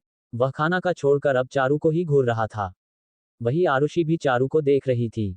चारू को उन दोनों की नजरों की तपिश अपने चेहरे पर महसूस हो रही थी, लेकिन वह बिना उन्हें देखे नाश्ता करने लगती है। तभी वहां कटकट आवाज आने लगी तो चारू अपना सर ऊपर कर सामने अक्षत को देखती है। वही अक्षत उन्हें ही प्लेट में स्पून टक टक करते हुए देख रहा था। आरुषि तो चुपचाप बैठी थी। उसे इस सिचुएशन में बात क्या करना है समझ नहीं आ रहा था। वही चारू ने अक्षत से कहा _ हम अभी भी तुमसे नाराज है अक्षत। अक्षत की आंखें छोटी हो गई। वह उन्हें ही सवालिया नजरों से देखने लगता है तो चारू उससे कहती है _ तुमने तारा से जबरदस्ती शादी की, तब हमने कुछ नहीं कहा, लेकिन तारा को सबके सामने जलील किया, ये हमें अच्छा नहीं लगा। अक्षत तुम्हें ऐसा नहीं करना चाहिए था। थोड़ी देर वहां खामोशी छाई रही। वही चारू और आरुषि अक्षत को ही देख रहे थे। अक्षत के चेहरे पर अभी कोई भाव नजर नहीं आ रहा था। उसकी बेजान सी आंखों में न जाने कितने राज छुपे थे, वह भी इस वक्त खाली ही नजर आ रहे थे। अक्षत अपना हाथ टिश्यू से साफ करते हुए अपने चेयर से उठकर आरुषि की सर पर हाथ फेरते हुए चारू से कहा _ हम करना नहीं चाहिए था माँ, लेकिन मैंने तो कर दिया ना, और वैसे भी मुझे इस बात का अफसोस भी नहीं है। चारू का चेहरा गुस्से से भर गया। वह घूरकर अक्षत को देखने लगी तो अक्षत के चेहरे पर तेज स्माइल आ गई। वह अपना एक आइविंक कर वापस अपने रूम के तरफ चला गया। चारू और आरुषि बस अक्षत को जाते हुए देख रहे थे। वह इंसान ज्यादा ही टॉक्सिक था। जिस चीज की उम्मीद नहीं होती थी वह इंसान वही करता था। चारू अपना सर ना में हिलाकर अपना नाश्ता करने लगती है। वही आरुषि ने चारू से पूछा _ माँ भाई ऐसे क्यों है? ना पूरे ठीक लगते हैं और ना ही पूरे पागल, हमें भाई बिल्कुल समझ नहीं आते। आरुषि की सवाल सुनकर चारू चुप हो गई। उसके पास जवाब ही नहीं था। वक्त कैसा बीतता गया वैसे अक्षत का नेचर भी हद से ज्यादा बदलता गया था।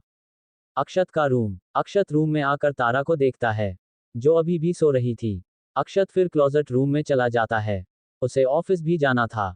थोड़ी देर बाद अक्षत रेडी होकर बाहर आकर ड्रेसिंग टेबल के सामने जाकर अपना टाई बांधने लगता है। अक्षत मिरर से ही तारा को देख रहा था। तारा खुद को ब्लैंकेट से कवर कर सोई हुई थी, बस उसका छोटू सा चेहरा ही बाहर दिखाई दे रहा था। अक्षत के दिमाग में इस वक्त चारू की बातें ही गूंज रही थी। अक्षत वही सोचते हुए तारा को देख रहा था। फिर अक्षत अपना टाई ठीक करते हुए तारा के पास आता है। तारा तो गहरी नींद में थी। अक्षत झुककर उसके होंठों पर हल्के से किस कर उससे अलग होकर बाहर जाने लगा कि तभी तारा का फोन रिंग होने लगा। अक्षत मुड़कर फोन को घूर कर देखता है जो वही पास में रखे हुए एक टेबल पर रखा था। अक्षत फिर तारा को देखता है। उस लड़की ने फोन का रिंगटोन ही ऐसा सेव किया था कि जिसे सुनकर अक्षत की आईब्रोज आपस में जुड़ गए थे। छोड़ छाड़ के अपनी सलीम की गली अनारकली डिस्को चली। फोन में इस सॉन्ग का रिंगटोन सुनकर ही अक्षत की आईब्रोज जुड़ गए थे। वही फोन बजने से तारा की नींद भी खुल गई थी। तारा उठकर अपना फोन लेने लगी कि तभी उसे एहसास होता है एल की किसी की दो आंखें उसे ही घूर रहे हैं। तो तारा अपना चेहरा ऊपर कर देखती है तो सामने खड़ा अक्षत उसे ही घूर रहा था। अक्षत तो कब से उसे ही देख रहा था। तारा बड़बड़ाते हुए कहती है, अंडस्को इन्हें हर वक्त मुझे घूरना ही क्यों होता है। अक्षत तारा के करीब ही बढ़ रहा था। तारा की बात उसे सुनाई भी दी थी। वह थोड़ा शरारती अंदाज में उसके करीब जाकर कहता है, अंडस्को तुम चाहो तो मैं कुछ और भी कर सकता हूँ वाइल्ड कैट। तारा अक्षत को घूर कर देखने लगती है। अक्षत के कहने का क्या मतलब है उसे अच्छे से समझ आ गया था। वही फोन अभी भी रिंग हो रहा था और अक्षत के चेहरे पर चीड़ साफ साफ नजर आ रहा था। वह चिढ़ते हुए ही तारा से कहता है, अंडस्को कैसा रिंगटोन रखा है तुमने wild cat. It's so irritating. Akshat को चिढ़ता देख तारा का मुंह बन गया था। तारा फिर फोन चेक करती है। कॉल इस वक्त वंश का आ रहा था। ये देख तारा का फिर से मुंह बन गया। तारा कॉल काट कर फोन साइलेंट कर वापस वही टेबल पर रख देती है। फिर वह अक्षत से कहती है, अंडस्को मुझे आपसे कुछ बात करनी है। अक्षत की नज़र इस वक्त सिर्फ तारा की फोन पर था, जो इस वक्त फिर से बजने लगा था, लेकिन तारा ने कॉल को साइलेंट किया था, जिस वजह से उसका ध्यान नहीं गया था। अक्षत फिर तारा को देखते हुए कहता है, अंडस्को अभी नहीं वाइल्ड कैट, मैं आकर तुमसे बात करता हूँ। अक्षत इतना बोलकर रूम से बाहर चला जाता है। वही तारा लाचारी में अपना सर हिलाकर बेड से नीचे उतरने लगी तो उसकी नज़र फोन पर जाती है। कॉल इस वक्त तारा की एक सीनियर ऑफिसर का था। इस वक्त स्क्रीन पर उसी का नाम शो हो रहा था। तारा ने फोन को हाथ में लेकर बुदबुदाते हुए कहा, अंडस्को आदि सर मुझे कॉल क्यों कर रहे हैं। आखिर कौन है आदि और क्यों कर रहा है तारा को कॉल। जॉनी को किसका कॉल आया था। इस कहानी के राज खुलते जाएंगे या अक्षत की पागलपन से तारा उसमें ही उलझते जाएगी। इस टॉक्सिकल स्टोरी में आगे क्या क्या होगा। चैप्टर 26 मैं कुछ ज्यादा ही बुरा हूं। अक्षत और तारा का रूम। तारा अपने फोन को सवालिया नजरों से देख रही थी, जिसमें अब आदि नाम का कॉल आ रहा था।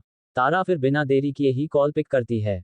हेलो तारा। उधर से आदि तारा के कॉल पिक करते ही कहता है तो तारा हिचकिचाते हुए जवाब देती है, हेलो सर। उद्धरण चिन्ह। अक्षत ने तारा को जिस तरह सबके सामने जलील किया था उस वजह से तारा को उनसे बात करने में अजीब लग रहा था। तभी आदि ने कहा, अंडस्को तारा तुमने जॉब से रिजाइन क्यों किया। इतना मेहनत करके तुमने ये पोस्ट हासिल किया था, फिर तुमने ये कदम उठाया क्यों। तारा की आईब्रोज आपस में जुड़ गए। उसने रिजाइन नहीं, उसे सस्पेंड किया गया था। फिर उसका सीनियर ऑफिसर ये क्यों कह रहा है कि उसने रिजाइन की है। तारा को कुछ भी न बोलता देख उधर से आदि ने फिर से कहा, अंडस्को बोलो तारा तुमने ऐसा क्यों किया।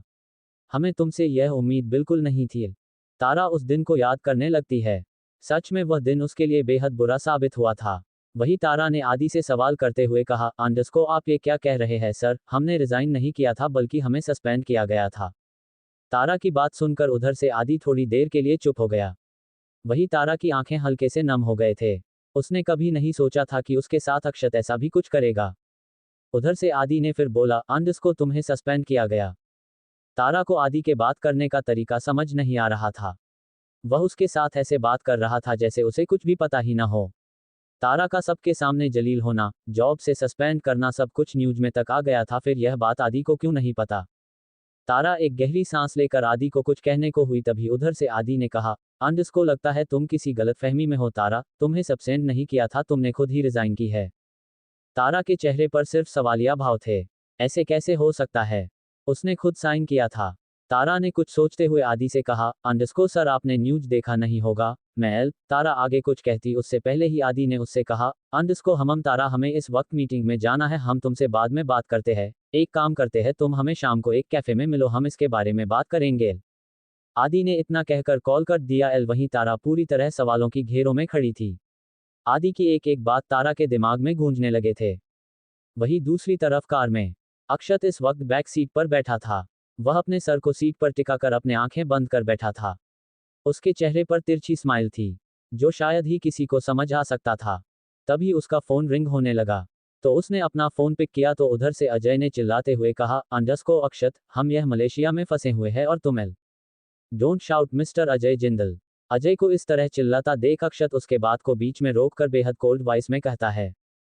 उधर से अजय भी खुद को शांत करने लगता है, क्योंकि उसका इस पागल बेटे को चिल्लाना बिल्कुल पसंद नहीं था। अगर वह गुस्से में आ गया तो उसका काम होने से ज्यादा बिगड़ सकता था।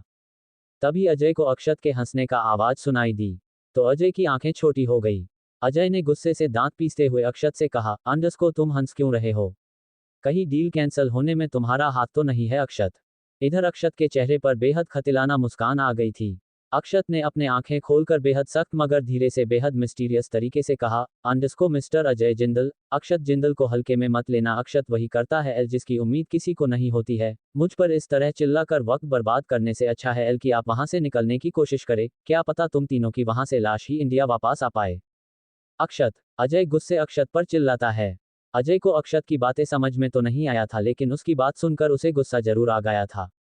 दरअसल अजय ने अक्षत को इसलिए कॉल किया था कि अक्षत उन्हें मलेशिया से इंडिया आने में मदद करे, लेकिन अक्षत की लास्ट लाइन सुनकर उन्हें लग रहा था कि अक्षत उनकी कोई मदद नहीं करना चाहता है। अजय को फिर अक्षत की हंसने की आवाज सुनाई दी। अजय अक्षत को कुछ कहता उससे पहले ही अक्षत ने बोला, अंडरस्को जिन लोगों से अक्षत जिंदल को नफरत है उन्हें बचाने की कोशिश अक्षत कभी नहीं करता मिस्टर अजय जिंदल। वह क्या है ना, मैं कुछ ज्यादा ही बुरा हूं, अच्छे काम करना मुझे रास नहीं आता, सो एंजॉय योर ट्रबल। अक्षत ने कॉल काट दिया। कॉल काटते ही उसका चेहरा एकदम से गुस्से से भर गया। उसकी माथे के नसें भी उभर आए थे। मलेशिया, अजय गुस्से से अपने फोन को घूर रहा था। अक्षत से उन्हें पहले भी उम्मीद नहीं थी, लेकिन फिर भी वह उसे एक बार मदद करने के लिए बोलना चाहा था। तभी अजय को एहसास होता है कि किसी की चार आंखें एक साथ उन्हें ही गुस्से से घूर रहे हैं, तो अजय अपना सर ऊपर कर सामने देखने लगते हैं। सामने इस वक्त अनिल और देविका उसे ही गुस्से से घूर कर देख रहे थे।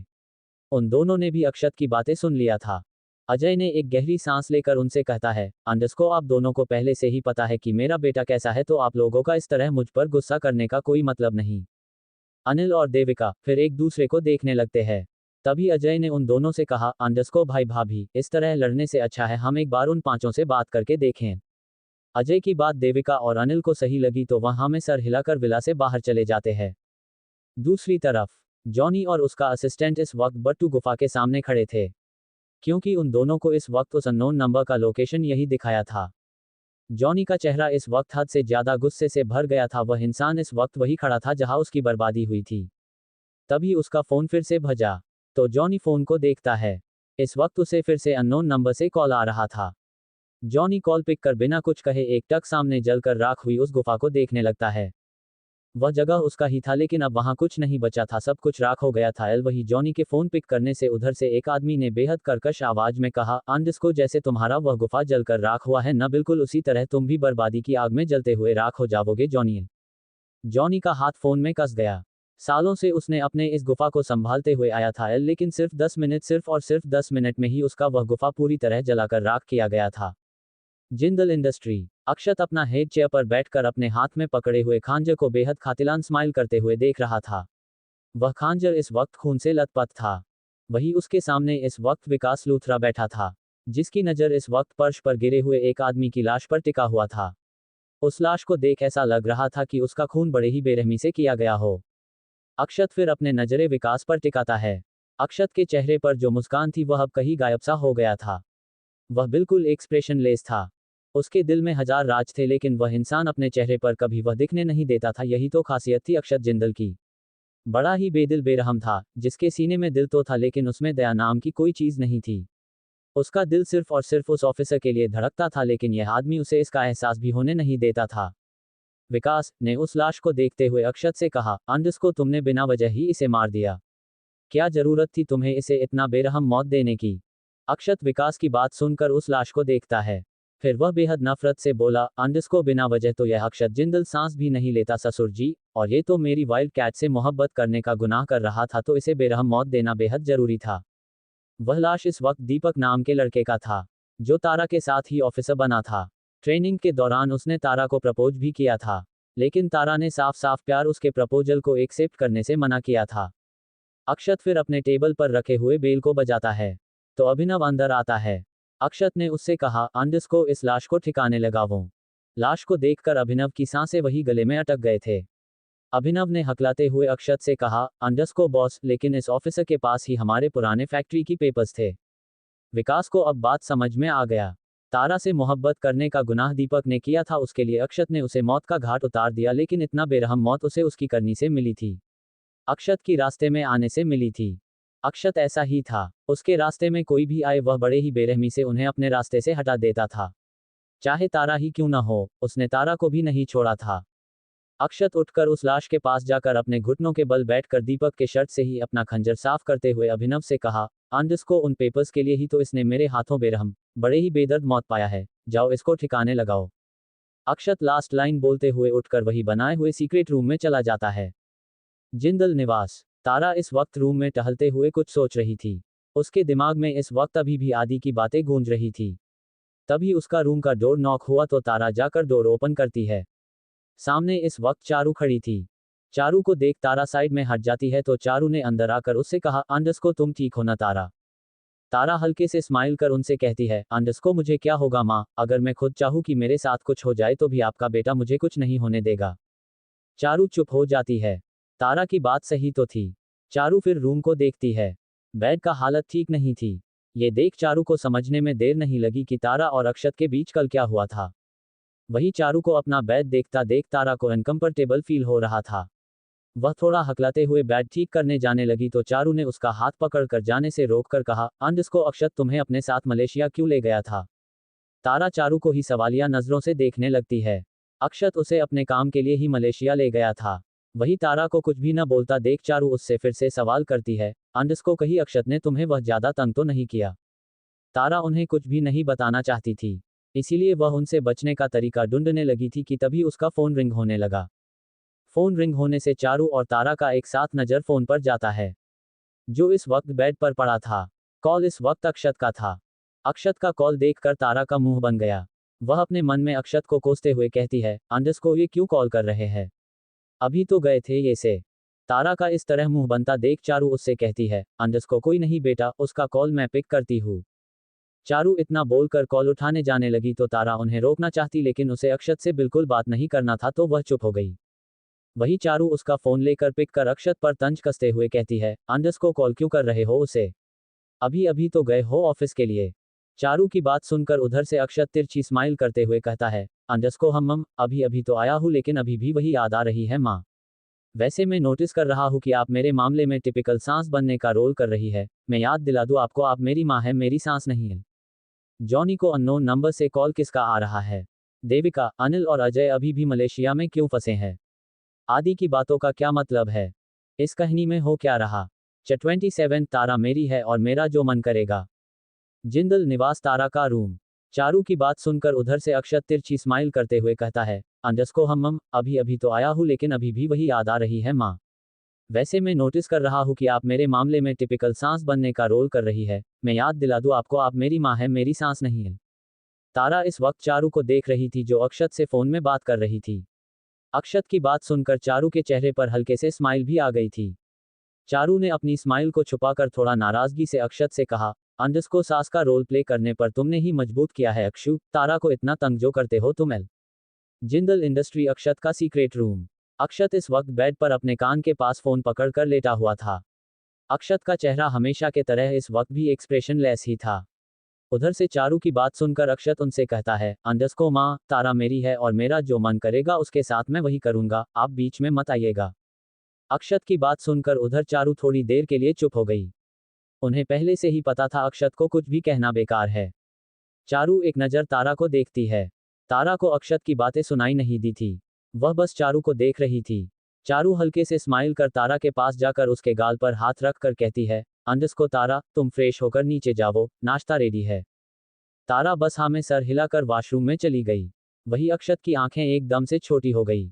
वह उठकर चारू से फोन में गुस्से से कहता है, अंडस्को माँ आप उसे फोन दीजिए, मुझे उससे बात करनी है।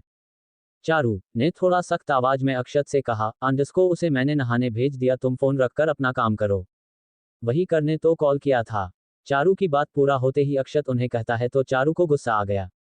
वह गुस्से में अक्षत से कहती है, अंडरस्को क्या मतलब है तुम्हारा? उद्धरण चिन्ह। अक्षत वापस लेट गया। चारू का सवाल सुनकर उसके चेहरे पर टेढ़ी स्माइल आ गई थी।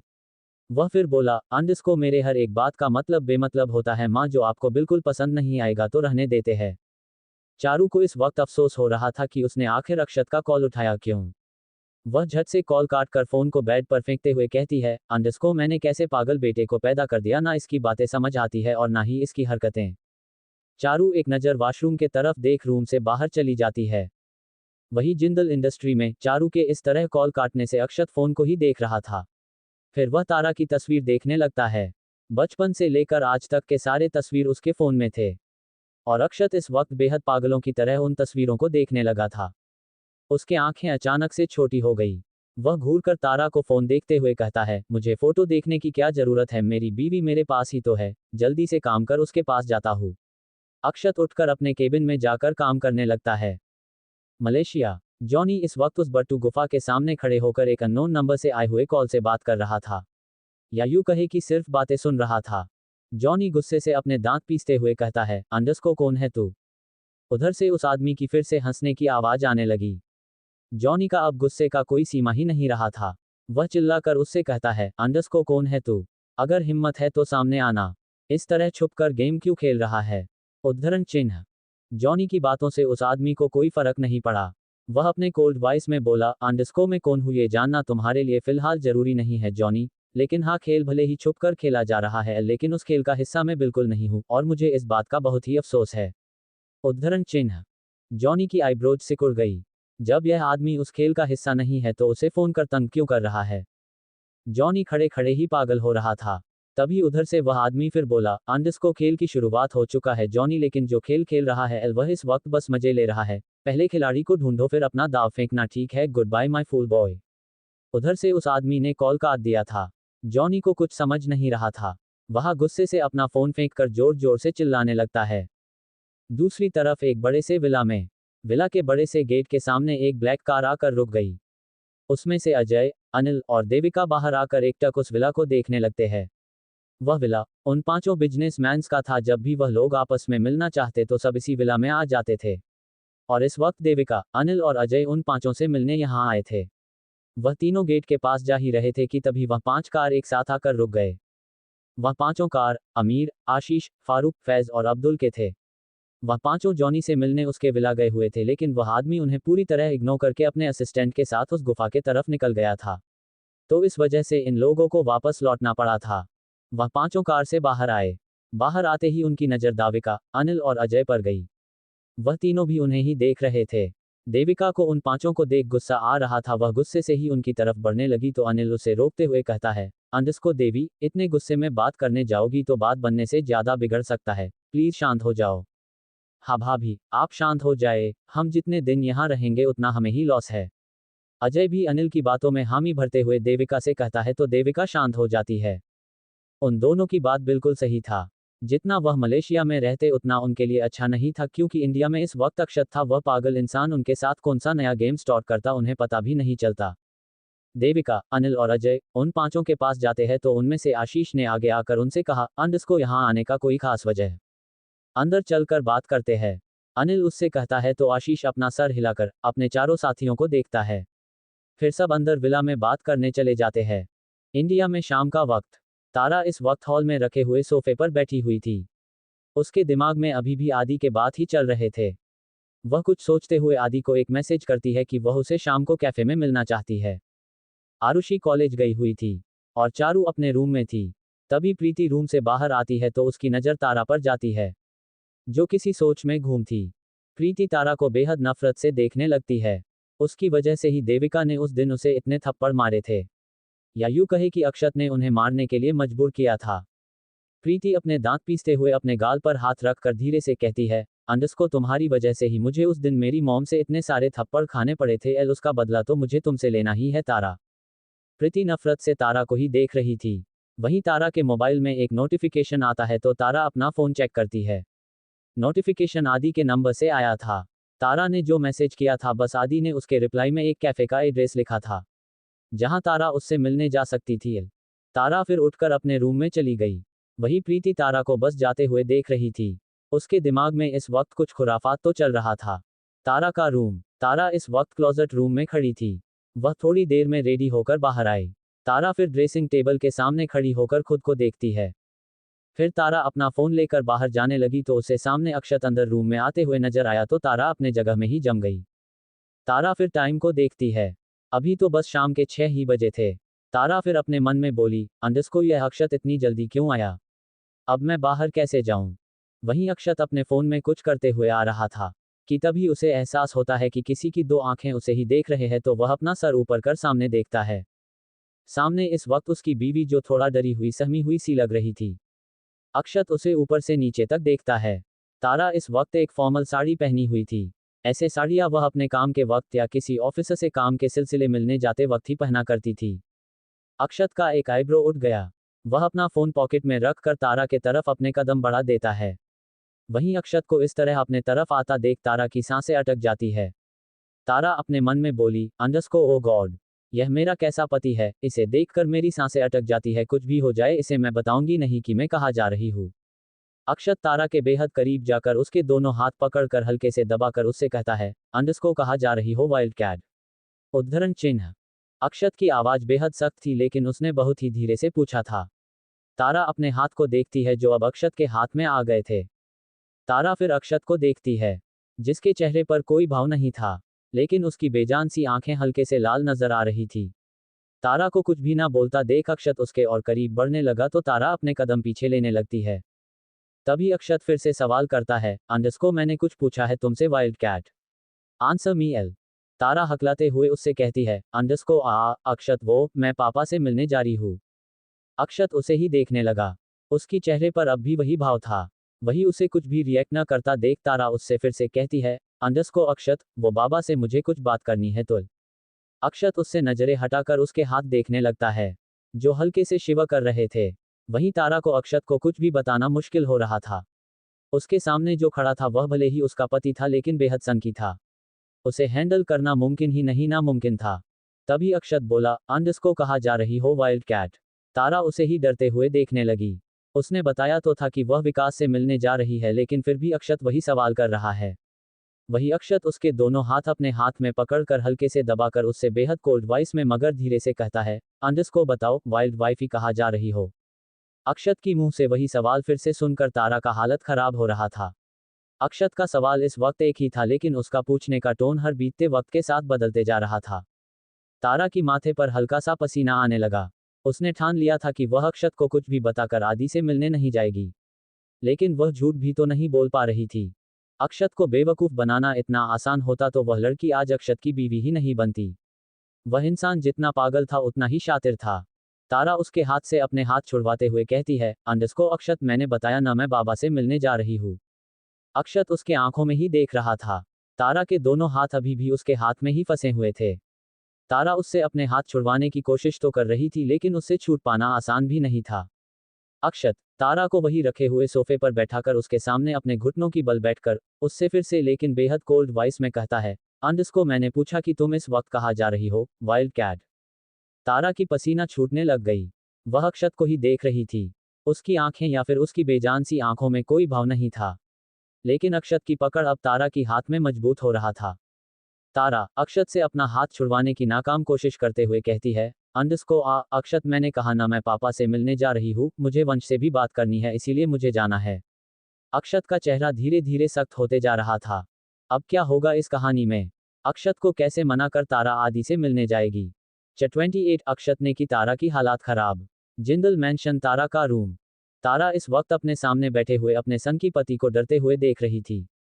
तारा की दोनों हाथ अभी भी अक्षत के हाथों में ही थे। वही अक्षत का चेहरा हद से ज्यादा डार्क हो गया था। अक्षत ने अपना सिर ऊपर कर तारा को बेहद कोल्ड लुक देते हुए कहा, अंडस्को कहाँ जा रही हो? उद्धरण चिन्ह। अक्षत की बार बार एक ही सवाल सुनकर तारा को बहुत डर लग रहा था। वह अपना थूक निगलते हुए अक्षत को देखते अपने मन में बोली, अंडस्को ये बार बार एक ही सवाल क्यों कर रहे हैं? कहीं इन्हें शक तो नहीं हो गया कि मैं इन्हें झूठ बोल रही हूँ? अक्षत तारा की दोनों हाथ दबाते हुए उसे ही देख रहा था। उसकी गहरी काली आंखें तारा की डरी हुई चेहरे को देख रही थी। डर से तारा की माथे पर हल्का से पसीना भी आ रहा था। अक्षत उठकर उसके बगल में बैठ गया। फिर उसके साड़ी की पल्लू से उसका पसीना पोंछते हुए कहा, अंडस्को तुमने अभी तक जवाब नहीं दिया वाइफी। तारा को कुछ नहीं सूझ रहा था कि वह अक्षत को क्या कहे। तारा अक्षत को कुछ भी नहीं बताना चाहती थी, लेकिन तारा अक्षत से झूठ भी नहीं बोल पा रही थी। अक्षत का ऑरा ही ऐसा था कि वह कुछ बोल ही नहीं पाती थी अक्षत के सामने। अक्षत तारा को झट से अपने गोद में बैठाकर उसके गाल पर हाथ रखकर उसके आंखों में देखते हुए बोला, अंडस्को चुप क्यों हो गई, तुम बोलो कहाँ जा रही थी। तारा को रोना आ रहा था। वह जिसकी गोद में बैठी थी वह किसी पागल से कम नहीं था, और उससे कुछ भी कहने से पहले उसे 1000 बार सोचना पड़ता था। तारा फिर बिना कुछ कहे अपने पल के नीचे कर लेती है।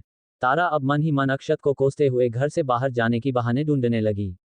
उसे पता था अगर वह उससे झगड़ा करने लगी तो उसका पति रूम से बाहर जाने भी नहीं देगा, इसलिए वह बेहद काम होकर सोचने लगी। वही तारा को इस तरह चुप देखकर अक्षत उसके चेहरे के तरफ झुककर उसकी बंद पलकों पर अपना होंठ रख देता है। अक्षत के ऐसे करने से तारा की हाथ उसकी साड़ी में कस गई। अक्षत धीरे से बेहद सॉफ्ट होकर उसे किस किए जा रहा था। तारा की धड़कनें ना चाहते हुए भी बढ़ रही थी। तारा ने धीमी आवाज में कहती है, अंडस्को अक्षत प्लीज छोड़िए ना। अक्षत ने तारा के चेहरे पर होंठ चलाते हुए उससे धीरे से कहा, अंडस्को यही तो मुझसे नहीं होता वाइल्ड कैट। तारा अपने आंखें खोलकर अक्षत को देखती है, जो उसके बेहद करीब था। वह थोड़ा मदहोश भी लग रहा था, क्योंकि इस वक्त वह अपनी प्यारी सी बीवी के करीब था, तो ऐसे में वह खुद को क्यों कंट्रोल में रखता। तारा हल्के से उसे खुद से दूर कर उससे कुछ कहती उससे पहले अक्षत उसे सोफे पर लिटाकर खुद उसके ऊपर आ जाता है। वहीं तारा हैरानी से उसे देखने लगी, क्योंकि अक्षत ने ये सब बहुत ही जल्दी जल्दी में किया था। वहीं अक्षत उसके दोनों हाथों में अपना हाथ फंसाकर उसे थोड़ा गुस्से से देखते हुए कहता है, अंडस्को तुमने मेरा कॉल क्यों पिक नहीं किया वाइफी। अक्षत की बात सुनकर तारा को सुबह की बात याद आने लगी। सुबह में अक्षत ने उसे कॉल किया था, लेकिन चारू ने कॉल उठाया था। तारा हकलाते हुए उससे कहती है, अंडस्को वो रूम में मां थी ना, तो उन्होंने उठा लिया। अक्षत की तीखी नजरें उस पर ही टिकी हुई थी। वह इस वक्त उसे झूठ पे झूठ बोले जा रही थी। अक्षत उसके ऊपर झुककर धीरे से उसके गर्दन में अपना चेहरा छुपाते हुए कहता है, अंडस्को हम ज्यादा ही झूठ बोलने लगी हो वाइल्ड कैट, बहुत भारी पड़ेगा। अक्षत ने यह बात बहुत ही धीमी आवाज में कहा था, लेकिन उसमें वार्निंग भी थी जो तारा को अच्छे से समझ भी आ गया था। वही अक्षत अपने आंखें बंद कर उसके गर्दन में होंठ चलाते हुए उसके अंदर अजीब सा सनसनाहट पैदा कर रहा था। अक्षत का एक हाथ अब तारा के गाल पर आ गया था और दूसरा उसके कमर में। वही तारा की नजर घड़ी पर थी। उसे जाना था, लेकिन अक्षत उसे छोड़ने के मूड में ही बिल्कुल नहीं लग रहा था। अक्षत। तारा के मुंह से दर्द भरी हल्की सी चीख निकल गई, क्योंकि अक्षत ने उसके गाल पर बाइट जो किया था। तारा अपने गाल रब करते हुए उसे घूरने लगी, तो अक्षत उसके माथे पर अपना माथा जोड़कर उसकी आंखों में देखते हुए उससे कहता है, अंडस्को मेरे इतने करीब होते हुए भी तुम्हारा ध्यान बिल्कुल मुझ पर नहीं है wild cat, I don't like it. L. Akshat का चेहरा ज्यादा ही सख्त था, और उससे भी ज्यादा उसकी बातें। वही तारा उसे ही लाचारी में देखने लगी थी। दूसरी तरफ मलेशिया विहान का विला। विहान इस वक्त अपने रूम में रेस्ट कर रहा था। जिस तरह अक्षत ने उसका हाल हाल कर दिया था, उससे उसे रिकवर होने में ज्यादा ही वक्त लगने वाला था। तभी रूम में उसका असिस्टेंट आकर उसे ग्रीट करते हुए बोला, अंडस्को बॉस, आपके मॉम, डैड और चाचू सब मलेशिया में ही है, उनसे मेरी बात भी हुई है, वह तीनों शाम तक आपसे मिलने आएंगे। विहान असिस्टेंट की बात सुनकर चुप हो गया। उसे कुछ अजीब लग रहा था। वह फिर कुछ सोचते हुए अपने असिस्टेंट से कहता है, अंडस्को अक्षत और उस ऑफिसर की क्या खबर है। असिस्टेंट विहान के सवाल का जवाब देते हुए कहता है, अंडस्को बॉस अक्षत और उनकी वाइफ इंडिया जा चुके हैं, लेकिन अक्षत जिंदल मलेशिया क्यों आए थे यह बात अभी तक किसी को समझ नहीं आया है। जो समझ में नहीं आता है मेरा भाई वही करता है, जाकर पता लगाओ कि वह यहाँ आया क्यों था। विहान अपने दांत पीसते हुए अक्षत के बारे में सोचते हुए अपने असिस्टेंट से कहता है, तो असिस्टेंट बस अपना सिर हिलाकर वहां से चला गया। वही विहान अपना फोन लेकर किसी को कॉल कर बात करने लगता है। दूसरी तरफ एक बड़ा सा विला में देविका, अनिल और अजय एक सोफे पर बैठे हुए थे। वहीं उनके सामने वह पांचों आदमी अमीर, आशीष, फारूक, अब्दुल और फैज बैठे हुए थे। सब के सब टेंशन में थे, क्योंकि डील कैंसिल होने से उनका बहुत नुकसान हुआ था। वही देविका उन पांचों को देखकर कहती है, अंडस्को देखिए, आप लोगों को कोई गलतफहमी हो गई है, डील कैंसिल होने में हमारा कोई हाथ नहीं है, बल्कि यह डील हमारे लिए बहुत ही फायदेमंद था, ऐसे में हम क्यों चाहेंगे कि यह डील कैंसिल हो जाए। देविका की बात सुनकर वह पांचों एक दूसरे को देखने लगे। तभी आशीष ने देविका से कहा, अंडस्को हमें किसी पर भी भरोसा नहीं है मिसेज जिंदल, जब तक हम लोगों को पता नहीं चलेगा कि यह डील कैंसिल होने में किसका हाथ है, तब तक आप मलेशिया नहीं जा सकते, नहीं तो। आशीष अपनी बात बीच में ही छोड़कर अपना बियर्ड पर हाथ फेरते हुए उन तीनों को देखने लगता है। वही आशीष के बातों से हामी भरते हुए वह चारों भी उन तीनों को देखने लगते हैं। वही अजय, अनिल और देविका को कुछ भी समझ नहीं आ रहा था। सच में अक्षत ने उन्हें यहाँ बुरी तरह फंसाकर चला गया था। वह चाहकर भी अपने देश नहीं लौट पा रहे थे। इंडिया में अक्षत अभी भी तारा के ऊपर लेटा हुआ था और उसकी गहरी काली आंखें इस वक्त तारा की चेहरे पर ही टिकी हुई थी। तारा ने अक्षत से कहा, अंडस्को अक्षत, मुझे जाना है। तारा की बात सुनकर अक्षत उसके पूरे चेहरे पर होंठ चलाते हुए बेहद धीमी मगर मदहोश करने वाली आवाज में कहता है, अंडस्को, तुमने अभी तक मुझे बताया ही नहीं है वाइल्ड कैट की तुम्हें जाना कहा है। तारा सिहर रही थी क्योंकि अक्षत के होंठ के साथ साथ उसके दोनों हाथ तारा की बदन में हरकतें करते जा रही थी, जिससे ना चाहते हुए भी तारा की मुंह से आहें निकल रही थी। वही तारा ने अक्षत को थोड़ा खुद से अलग कर उससे कहा, अंडस्को, मैंने कहा ना मुझे पापा से मिलना है, इसीलिए एल। तारा आगे कुछ कहती उससे पहले ही अक्षत का फोन रिंग होने लगा। तो अक्षत तारा को देखते हुए अपना फोन हाथ में लेकर देखता है। कॉल इस वक्त मलेशिया से उसका असिस्टेंट शिशिर का था। अक्षत फिर तारा से अलग होकर फोन लेकर बालकनी में चला गया। वही उसके जाते ही तारा एक राहत भरी सांस लेते हुए उठकर जाने लगी, लेकिन वह आगे बढ़ती उससे पहले ही उसके साड़ी के प्लेट्स खुल गए। ये देख तारा को बहुत गुस्सा आ रहा था। वह घूरकर बालकनी के तरफ देखती है। अक्षत इस वक्त शिशिर से थोड़ा सीरियस होकर बात कर रहा था। तारा ने फिर खुद की साड़ी ठीक करते हुए कहा, अंडस्को, मुझे तंग करने का एक भी मौका नहीं छोड़ना है इन्हें। तारा ठीक से अपने साड़ी की प्लेट्स बनाकर ड्रेसिंग टेबल के पास जाती है। अक्षत ने उसका हुलिया ही बदल दिया था। तारा जी भरकर अक्षत को कोसते हुए अपने बाल ठीक कर डोर के पास जाती है। तारा डोर को खोलने लगी, लेकिन डोर तो अक्षत ने लॉक कर दिया था। गुस्से से तारा की आंखें बंद हो गई। तारा एक गहरी सांस लेकर खुद को शांत कर डोर खोलने के लिए रिमोट ढूंढने लगी। लगता है ज्यादा ही जल्दी में हो। रूम में आकर अक्षत अपना फोन बेड पर फेंक कर तारा के तरफ अपने कदम बढ़ाते हुए कहता है, तो तारा मुड़कर अक्षत को देखती है। अक्षत उसे ही बिना भाव के देखते हुए उसके तरफ आ रहा था। वही तारा ने अक्षत से थोड़ा गुस्से में कहा, अंडस्को अक्षत, यह सब क्या है? आपने डोर क्यों लॉक किया? मुझे तारा आगे कुछ कहती उससे पहले ही अक्षत उसका चेहरा कसके पकड़कर बेहद गुस्से से उसे देखने लगता है। वही अक्षत के इस तरह पकड़ने से तारा की मुंह से दर्द भरा चिक निकल गई थी। अक्षत तारा का चेहरा ऐसा ही पकड़कर अपने चेहरे के तरफ लाते हुए उससे कहता है, अंडस्को आवाज नीचे वाइल्ड कैट। तारा ने गुस्से में आकर थोड़ा तेज आवाज में ही अक्षत से बात की थी, और यह बात अक्षत कभी बर्दाश्त नहीं करने वाला था। तारा की आंखें नम होने लगी क्योंकि अक्षत के होंठ की पकड़ तारा के चेहरे पर कसते ही जा रही थी। तारा ने फिर उससे कहा, अंडस्को अक्षत, मुझे दर्द हो रहा है। अक्षत उसका चेहरा एक ही झटके में छोड़कर उसे घुमाकर पीछे से अपने बाहों में सटाकर बेहद कोल्ड वॉइस में कहता है, अंडस्को, कहा जाना है वाइल्ड कैट। वह भी इस वक्त।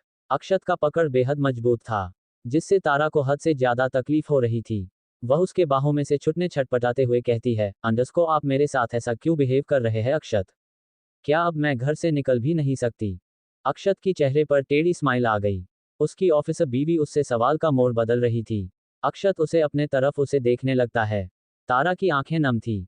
वह उसे ही रोते हुए देखने लगी तो अक्षत उसके कमर में अपने दोनों हाथ डालकर उसे देखते हुए कहता है, अंडस्को, हम जा सकती हो वाइल्ड कैट, ऑफ कोर्स जा सकती हो, लेकिन सिर्फ वहां जहां मैं चाहता हूँ। तारा उसे ही गुस्से से घूरने लगी। वो घड़ी में टाइम देखती है। वह ऑलरेडी 10 मिनट लेट हो चुकी थी। वही अक्षत उसका चेहरा अपने तरफ कर उसे देख थोड़ा सख्त आवाज में कहता है, अंडस्को, क्या बात है वाइल्ड कैट? कहीं तुम मेरे खिलाफ कोई साजिश तो नहीं कर रही? अगर ऐसा है तो कोशिश बेकार है वाइल्ड कैट। अक्षत जिंदल कोई कच्चा खिलाड़ी नहीं है। अक्षत ये बोलते हुए तारा को छोड़कर बेड के पास जाकर गिर जाता है। वही तारा उसे ही देख रही थी। वह अपने मन में बोली, अंडस्को, इस पागल इंसान से मेरा पीछा कभी नहीं छूटेगा। कुछ सोच तारा, कुछ सोच। वही अक्षत लेटकर सीलिंग को देख रहा था। तभी तारा उसके पास जाकर उससे कहता है, अंडस्को अक्षत, डोर खोलिए ना, मुझे जाना है। मैं पक्का जल्दी आ जाऊंगी, प्लीज अक्षत। तारा अपनी बात बोल ही रही थी कि तभी अक्षत उसे अपने ऊपर खींच लेता है तो तारा जाकर उसके ऊपर गिर जाती है। वही अक्षत उसके चेहरे के सामने आ रहे बालों को उसके कान के पीछे कर उससे कहता है, अंडस्को, हम पहले तुम्हें मैं जहां जहां कहूंगा वहां वहां किस करना है, फिर मैं सोचूंगा कि तुम्हें जाने देना है या नहीं। तारा की आंखें छोटी हो गई। तारा घूरकर अक्षत को गुस्से से देखने लगती है। वह इसके अलावा कुछ कर भी नहीं सकती थी। वही अक्षत के चेहरे पर टेढ़ी स्माइल थी।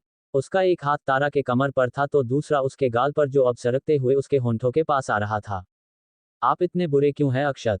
तारा रोनी सी शक्ल बनाते हुए उससे कहती है, एल। तो अक्षत उसके होंठों पर उंगली फेरते हुए उससे कुछ कहने को हुआ कि तभी तारा का फोन रिंग होने लगा। कैसे जाएगी तारा अक्षत से बचकर? क्या होगा आगे कहानी में? 29 मेरा मॉन्स्टर हबील। जिंदल मेंशन अक्षत का रूम। तारा और अक्षत इस वक्त एक दूसरे के बाहों में थे, या यूं कहे कि अक्षत तारा को अपने बाहों में जकड़ कर लेटा था और उन दोनों की नज़र इस वक्त फोन पर थी जो तारा ने अपने हाथ में पकड़ा था। कॉल इस वक्त तारा की एक फ्रेंड का था जो सीनियर ऑफिसर आदि की बेटी थी, सीमा। सीमा का कॉल देख तारा एक नज़र अक्षत को देखती है। अक्षत फोन को ही खा जाने वाले नजरों से देख रहा था, क्योंकि कॉल आने की वजह से ही उसकी बीवी का ध्यान उसके ऊपर से हटकर फोन पर चला गया था। तारा अक्षत से अलग होकर कॉल पिक करने लगी तो अक्षत खुद ही उसके हाथ से फोन लेकर कॉल पिक कर कुछ कहने को हुआ कि तभी तारा उसके मुंह पर हाथ रख उसे देखना में सर हिलाती है तो अक्षत की आंखें छोटी हो गई। वही कॉल पिक होते ही उधर से सीमा कहा, अंडस्को हिलो तारा कहाँ हो यार, मैं और डैड कब से तुम्हारा वेट कर रहे हैं। सीमा की बात सुनकर तारा अक्षत को देखती है। अक्षत उसे ही गुस्से से देख रहा था क्योंकि तारा ने उसे कहा था कि वह लूथरा निवास जा रही है। तारा फिर हकलाते हुए सीमा को जवाब देती है, अंडस्को सीमा, मैं बस आ ही रही हूँ, बस 10 मिनट में पहुंच जाऊंगी। अक्षत का एक आईब्रो रेंज हुआ। वह तारा बेहद कोल्ड लुक दे रहा था जिससे तारा की हालत बैठे बैठे ही खराब हो रही थी। उधर से सीमा बस हाँ में जवाब देकर कॉल कट कर देती है। वही अक्षत उसका हाथ हटाकर उसे घूर कर देखते हुए बेहद कोल्ड वॉइस में कहता है, अंडस्को तुमने कहा था कि तुम लूथरा निवास जा रही हो, लेकिन यहाँ तो कुछ और ही नजर आ रहा है, वाइल्ड कैट। तारा डरते हुए अक्षत को देखने लगी तो अक्षत का पकड़ उसके हाथ में कस गया। आहा अक्षत! दर्द से तारा की मुंह से चिक निकल गई। वहीं अक्षत गुस्से से उसे ही देख रहा था। वही तारा उससे अपना हाथ छुड़वाते हुए बोली, अंडस्को आप कहीं भी जाने से मुझे मना कर देते हैं, इसलिए मैंने लूथरा निवास कहा। अक्षत तारा का बाजू कसके पकड़कर उसे अपने तरफ खींचकर उसके आंखों में देखते हुए एक एक बात चबाते हुए कहता है, अंडस्को मुझसे झूठ बोलने की गलती दोबारा मत करना वाइफी, क्योंकि झूठ मुझे बिल्कुल बर्दाश्त नहीं है, समझी तुम। तारा की आंखें नम हो गई थी क्योंकि अक्षत की पकड़ उसके बाजू में बेहद सख्त था। तारा ने दर्द से करहाते हुए अपना सर हाँ में हिला दिया। वही अक्षत घड़ी में टाइम देखता है जो शाम के 7 बजने को आई थी। अक्षत फिर तारा से कहता है, अंडस्को सिर्फ 2 घंटे वाइफी, अगर 1 मिनट भी तुमने आने में देरी की तो तुम्हारे लिए मुझसे बुरा कोई नहीं होगा। तारा अपना सिर ऊपर कर अक्षत को देखती है जो उसे ही बिना भाव के देख रहा था, लेकिन उसकी आंखें थोड़ी लाल थी। तारा हाँ में अपना सर हिलाकर वहां से जाने लगी तो अक्षत उसे ही देखने लगा, लेकिन अचानक से वह उसे रोकते हुए कहा, अंडस्को वाइफी। तारा रुक गई। वह फिर अक्षत को कोसते हुए अपने मन में बोली, अंडस्को यह अक्षत भी न मेरे लिए किसी मोनोस्टर से कम नहीं है। ओ गॉड, पूरी दुनिया में यही एक इंसान बचा था आपको मेरा पति बनाने के लिए, हर दिन मेरा बैंड बजाते रहता है, मेरा मॉन्स्टर हबील। तारा मुड़कर अक्षत को देखती है। अक्षत उठकर उसके पास ही आ रहा था। अक्षत तारा का हाथ पकड़कर बाहर ले जाते हुए कहता है, अंडस्को चलो मैं ड्रॉप कर देता हूँ।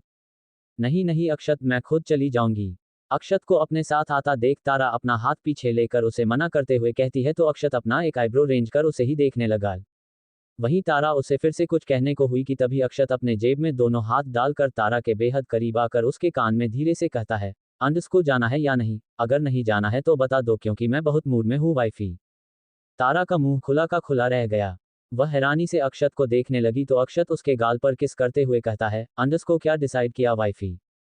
अक्षत की आवाज में हद से ज्यादा सेडिक्टिवनेस था और उससे भी ज्यादा उसके होंठ तारा के गाल से होकर इधर उधर बेहद सेंशुअली चलने लगी थी, जिस वजह से तारा को गुस्सेबम्प्स भी आ रहे थे। तभी तारा का फोन फिर से बजने लगा तो तारा अक्षत से थोड़ा अलग होकर खुद ही उसे बाहर ले जाते हुए कहती है, अंडस्को मुझे जाना है अक्षत, चलिए। अक्षत फिर उसे ज्यादा तंग न करते हुए उसके साथ बाहर चला जाता है। वही प्रीति अक्षत और तारा को जाते हुए देख रही थी। वह फिर कुछ सोचते हुए अपने रूम में वापस चली गई। थोड़ी देर में अक्षत की कार आकर एक कैफे के सामने रुक जाती है तो अक्षत तारा को देखता है जो सीट बेल्ट खोल रही थी। अक्षत तारा के ऊपर झुककर खुद ही उसका सीट बेल्ट खोलते हुए उससे थोड़ा सख्त आवाज में कहता है, अंडस्को बाहर आते ही मुझे कॉल कर देना, मैं लेने आ जाऊंगा। तारा बस हाँ में सिर हिलाकर कार से बाहर चली जाती है। वही अक्षत डैशबोर्ड पर रखे पैकेट को उठाकर उसमें से एक सिगरेट निकालकर उसे जलाकर उसका कश लेते हुए तारा को जाते हुए देखने लगा। जब तारा उसकी आंखों से ओझल हुई तब अक्षत अपने नजरें उससे हटाकर कार स्टार्ट कर वहां से चला जाता है। कैफे में एक टेबल पर आदि और सीमा बैठ के तारा के आने का वेट कर रहे थे। तभी तारा ने उन दोनों के पास जाते हुए कहा, अंडस्को सॉरी, मेरी वजह से आप दोनों को ज्यादा वेट करना पड़ा। कोई बात नहीं तारा, ये बताओ कैसी हो तुम। आदि तारा की बात सुनकर उससे कहता है तो तारा उससे कुछ कहती उससे पहले सीमा बीच में बोलती है, अंडस्को डैड अच्छी ही होगी, अभी अभी तो शादी हुई है मैडम की, वह भी दी अक्षत जिंदल से, अच्छी तो होगी ही, क्यों तारा सही बोला ना। तारा फीकी सी स्माइल पास कर अक्षत को कोसते हुए अपने मन में बोली, अंडस्को उसी की वजह से तो पूरी जिंदगी की वॉट लगी है मेरी। तारा ने फिर आदि से कहा, अंडस्को सर, आपने फोन में जो भी कहा था वह मुझे अच्छे से समझ नहीं आया, और वैसे भी हमने रिजाइन नहीं किया था एल, बल्कि हमें तो सस्पेंड किया गया था, और शायद आपने देखा नहीं होगा, यह न्यूज टीवी में भी आया हुआ था। लास्ट लाइन बोलते हुए तारा की आवाज एकदम उदास हो गई थी। वही आदि और सीमा एक दूसरे को देखने लगे। तारा जो बोल रही थी वह सब उन दोनों के लिए शॉकिंग लग रहा था। तभी आदि ने तारा को देखकर कहा, अंडस्को नंबर तारा, ऐसी कोई न्यूज़ हमने तो नहीं देखा, और तुम तो मेरी अंडर ही काम करती थी एल, तो तुम्हारे तरफ से मेरे पास बस एक रेजिग्नेशन लेटर ही आया है। तारा की आईब्रोज सिकोड़ गए। उसे आदि की बातों पर यकीन नहीं हो रहा था, क्योंकि उसने खुद टीवी में अपना ही न्यूज देखा था। सीमा फिर तारा की हाथ पर अपना हाथ रखकर उसे देखते हुए बोली, अंडस्को तारा, डैड बिल्कुल सही कह रहे हैं, हमें नहीं लगा था तुम ऐसे रेजिग्नेशन दोगी, क्या हुआ था तुम्हारे साथ? क्यों तुमने रेजिग्नेशन दिया? तारा ने अपना सरनामे हिलाते हुए कहा, अंडस्को नहीं सीमा, जरूर तुम्हें और सर को कोई गलतफहमी हुई है, हमने कोई रेजिग्नेशन नहीं दिया है, हमें निकाला गया था। तारा की बात सुनकर सीमा उससे थोड़ा चिढ़ते हुए आदि से कहती है, अंडस्को डैड, आप वह रेजिग्नेशन लेटर की कॉपी इन मैडम को दिखाए, और तुम तारा हमें वह न्यूज दिखाओ जिसमें तुम्हें सस्पेंड किया गया था। आदि सीमा की बात सुनकर अपने बैग में से तारा का रेजिग्नेशन लेटर निकालकर उसके हाथ में देता है।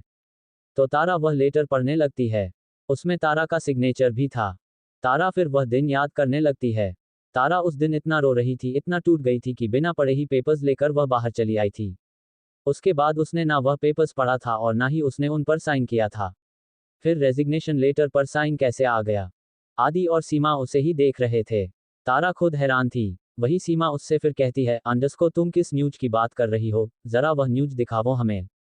तारा फिर पेपर्स साइड में रख कर फोन में उस दिन का न्यूज सर्च करती है, जो उसका तमाशा बना हुआ था। बहुत ढूंढने के बाद भी तारा को वह न्यूज सोशल मीडिया में मिला ही नहीं। वह अपना सर पकड़ते हुए कहती है, अंडस्को ओ गॉड, मुझे समझ ही नहीं आ रहा है कि उस दिन मेरे साथ हुआ क्या था। आदि और सीमा एक दूसरे को देखने लगे। वही सीमा अपने मोबाइल में एक न्यूज दिखाते हुए तारा से कहती है, अंडस्को जब तुमने रेजिग्नेशन लेटर दी थी ना, तब बस तुम्हारे बारे एक ही बार न्यूज आया था कि तुमने बिना वजह ही अपने जॉब से रिजाइन कर दिया। तारा हैरानी से न्यूज ही देख रही थी। उस दिन ऑफिस में जो कुछ भी हुआ था वह सब अब उसे मिल ही नहीं रहा था। तारा कुछ सोचते हुए अपने मन में बोली, अंडस्को ये सब क्या है? कहीं इसके पीछे भी अक्षत का ही हाथ तो नहीं है? तारा अपनी बात बीच में ही छोड़कर कुछ सोचने लगी। उसका शक अक्षत पर ही था, क्योंकि उस दिन ऑफिस में जो कुछ भी हुआ था उसकी वजह सिर्फ और सिर्फ अक्षत ही था, और यह बात खुद अक्षत ने भी एक्सेप्ट किया था। तारा, कहाँ खो गई तुम? सीमा तारा का हाथ पकड़कर उसे झंझोड़ते हुए कहती है। तो तारा उसके तरफ देखने लगती है। तारा ने फिर सीमा से, अंडस्को मेरे साथ कुछ तो गलत हुआ है सीमा, मैंने कोई रिजाइन नहीं दिया था। आदि तारा को ही देखने लगता है। आदि ने फिर बोला, अंडस्को आयोशो तारा, तुमने रेजिग्नेशन लेटर पर साइन नहीं किया है? तारा अपना सर हाँ में हिलाते हुए कहती है, अंडस्को I am damn sure sir, हमने कोई रेजिग्नेशन लेटर ही नहीं दिया है, तो उस पर साइन कैसे आएगा? थोड़ी देर वहां खामोशी चाही रही। वही आदि तारा से कहता है, अंडस्को तुम चिंता मत करो तारा, हम इसका पता करते हैं आखिर तुम्हारे साथ हुआ क्या था। तारा बस हाँ में सर हिलाकर उनसे थोड़ी देर बात कर कैफे से बाहर आ जाती है। उसके दिल में इस वक्त अजीब सी टीस उठ रही थी। वह कुछ सोचते हुए ऐसे ही आगे जाने लगी। वही कोई था जिसके दो आंखें कब से तारा के बाहर आने का वेट कर रहे थे। तारा को इस वक्त अकेला देख उस इंसान की चेहरे पर बेहद कुटिल मुस्कान आ गई थी। वह अपना फोन निकालकर किसी को कॉल करते हुए कहता है, अंडस्को माम, वह लड़की इस वक्त अकेले ही है। गुड, तो अब तुम अपने काम में लग जाओ। उधर से एक लड़की की आवाज आती है, तो वह इंसान हाँ बोलकर कॉल काटकर तारा का पीछा करने लगता है। तारा बस अपने ही धुन में चले जा रही थी। उसे चीजें सब कुछ उलझे हुए से लग रहे थे। वह इस वक्त सिर्फ सवालों के घेरों में खड़ी थी जहां जवाब मिलना ही नामुमकिन था। तारा आगे जा ही रही थी कि तभी उसे कोई अपने तरफ खींच लेता है। तो तारा जाकर सामने खड़े इंसान के सीने से जा लगी। कहाँ जा रही थी तुम? तारा की कानों में बेहद गुस्सैल आवाज सुनाई दी, तो वह अपना सर ऊपर कर सामने देखती है। सामने इस वक्त अक्षत ही खड़ा था, जो बेहद गुस्से से उसे ही देख रहा था। गुस्से से अक्षत का चेहरा इस वक्त हद से ज्यादा डरवाना लग रहा था। उसके माथे पर नसें उभर कर बाहर आए हुए थे, और उसकी आंखें हल्के से लाल नजर आ रहे थे। वही तारा को अपने बाजू में दर्द होने लगा। तो वह अक्षत को कुछ कहने को हुई कि तभी अक्षत उसे ऐसे ही लगभग खींचते हुए ले जाकर कार का डोर खोलकर कार में धकेल देता है। आहा हा हा, तारा की मुंह से बस चिक निकल गई। वही अक्षत जोर से कार का डोर बंद कर मुड़ के कार को टिक कर खड़ा हो जाता है। फिर वह अपने पैकेट से सिगरेट निकालकर जलाकर उसका कश लेने लगा। गुस्से से अक्षत सामने देख रहा था, जहां अभिनव एक आदमी को कसके पकड़कर खड़ा था। उस आदमी की हालत खड़े ही खराब कर रखा था अभिनव ने, क्योंकि वह इस वक्त किसी मामूली इंसान की हाथ नहीं लगा था। वह आदमी इस वक्त बड़े ही बेरहमी सी बेदर्दी करने वाला अक्षत जिंदल के हाथ लगा हुआ था। उसे मौत तो मिलनी ही थी, लेकिन आसान मौत या दर्दनाक मौत, ये सिर्फ अक्षत डिसाइड करने वाला था। कौन है वह आदमी जिसे अभिनव ने पकड़ रखा है? और फोन के दूसरे साइड किस लड़की की आवाज आ रही थी? चथर्टी, मुझे छोड़िए अक्षत, दर्द हो रहा है। अक्षत गुस्से से अपने सिगरेट की कश लेते हुए अपने सामने खड़े हुए इंसान को देख रहा था। गुस्से से अक्षत की चेहरे पर नसें उभर कर आए हुए थे। अक्षत का एक हाथ उसके जेब में था और दूसरा सिगरेट की बट को पकड़ा हुआ था। उसकी आंखें हल्के से लाल हो रखी थे। वही कार में तारा डोर खोलने की कोशिश कर रही थी, जो अब लॉक हो चुका था। अक्षत ने ना सिर्फ डोर लॉक किया था, बल्कि कार की ग्लासेस को भी ब्लैक कर दिया था, जिस वजह से बाहर का कुछ भी नजारा तारा को दिखाई नहीं दे रहा था। फिर तारा चुपचाप बैठ जाती है। उसके कोशिश करने से कुछ भी नहीं होने वाला था, और यह बात उसे अब तक समझ भी आ गई थी। प्लीज मुझे छोड़ दो, मुझसे गलती हो गई, वह आदमी अक्षत के सामने गिड़गिड़ाते हुए कहता है। अभिनव ने उस आदमी को बड़े ही बेरहमी से पकड़ा हुआ था, जिससे उसे हद से ज्यादा दर्द हो रहा था। वही अक्षत उसके तरफ अपने कदम बढ़ाने लगा। अक्षत जैसे जैसे उसके तरफ अपने कदम बढ़ा रहा था, वैसे वैसे वह बस सिगरेट का कश गुस्से से लेते जा रहा था। अक्षत उस आदमी के करीब आकर उसके चेहरे पर ही सिगरेट की धुआं रोल रोल छोड़कर उसे देखने लगा। वही अक्षत के ऐसे करने से ही वह आदमी जोर जोर से खांसने लगा। अक्षत फिर गुस्से से सिगरेट को उसके हाथ पर रखकर जलाते हुए, अपने दांत पीसते हुए उस इंसान को देखने लगा। दर्द से वह इंसान चिल्लाना चाहता था, लेकिन अभिनव ने उसके मुंह पर हाथ रख दिया था, जिस वजह से वह चाहकर भी अपने मुंह से आवाज निकाल नहीं पा रहा था। अक्षत गुस्से से उससे धीरे से मगर बेहद सर्द आवाज में कहता है, अंडरस्को किसने भेजा था तुम्हें? उद्धरण चिन्ह। वह आदमी तारा का पीछे करते हुए उसके तरफ गन पॉइंट किया था, लेकिन वह ट्रिगर पर उंगली रखकर दबाता उससे पहले ही उस आदमी को अभिनव और अक्षत के बॉडीगार्ड्स अपने कब्जे में ले लिया था। अभिनव उस आदमी के मुंह पर से हाथ हटा देता है तो वह आदमी अक्षत को देख डरते हुए कहता है, अंडरस्को वह कौन है हमें नहीं पता, लेकिन वह एक लड़की थी। अक्षत का चेहरा सख्त हो गया। वह अपना गर्दन टेढ़ा कर अपना हाथ रख कर बुरी तरह मसलते हुए अभिनव को देखने लगा, तो अभिनव बस अपना सर हाँ में हिलाकर उस आदमी को लेकर वहां से चला गया। वही अक्षत फिर मुड़कर कार के तरफ देखता है। उसे तारा पर बहुत गुस्सा आ रहा था। उसने उसे कहा था कि वह उसका आने का वेट करे, लेकिन तारा उसके बात सुने तब ना।